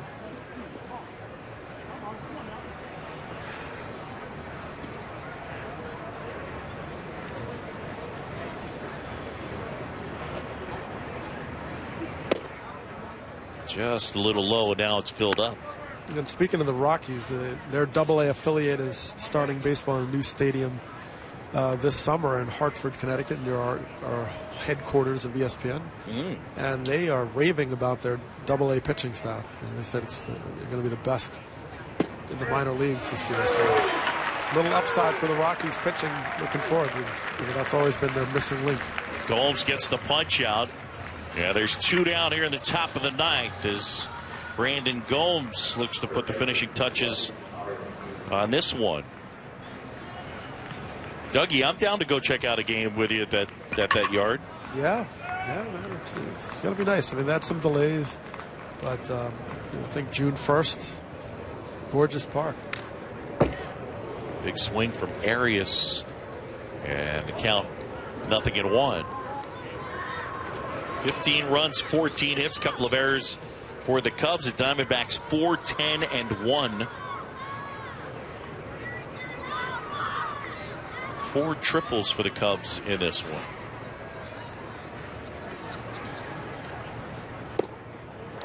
And a swing and a miss.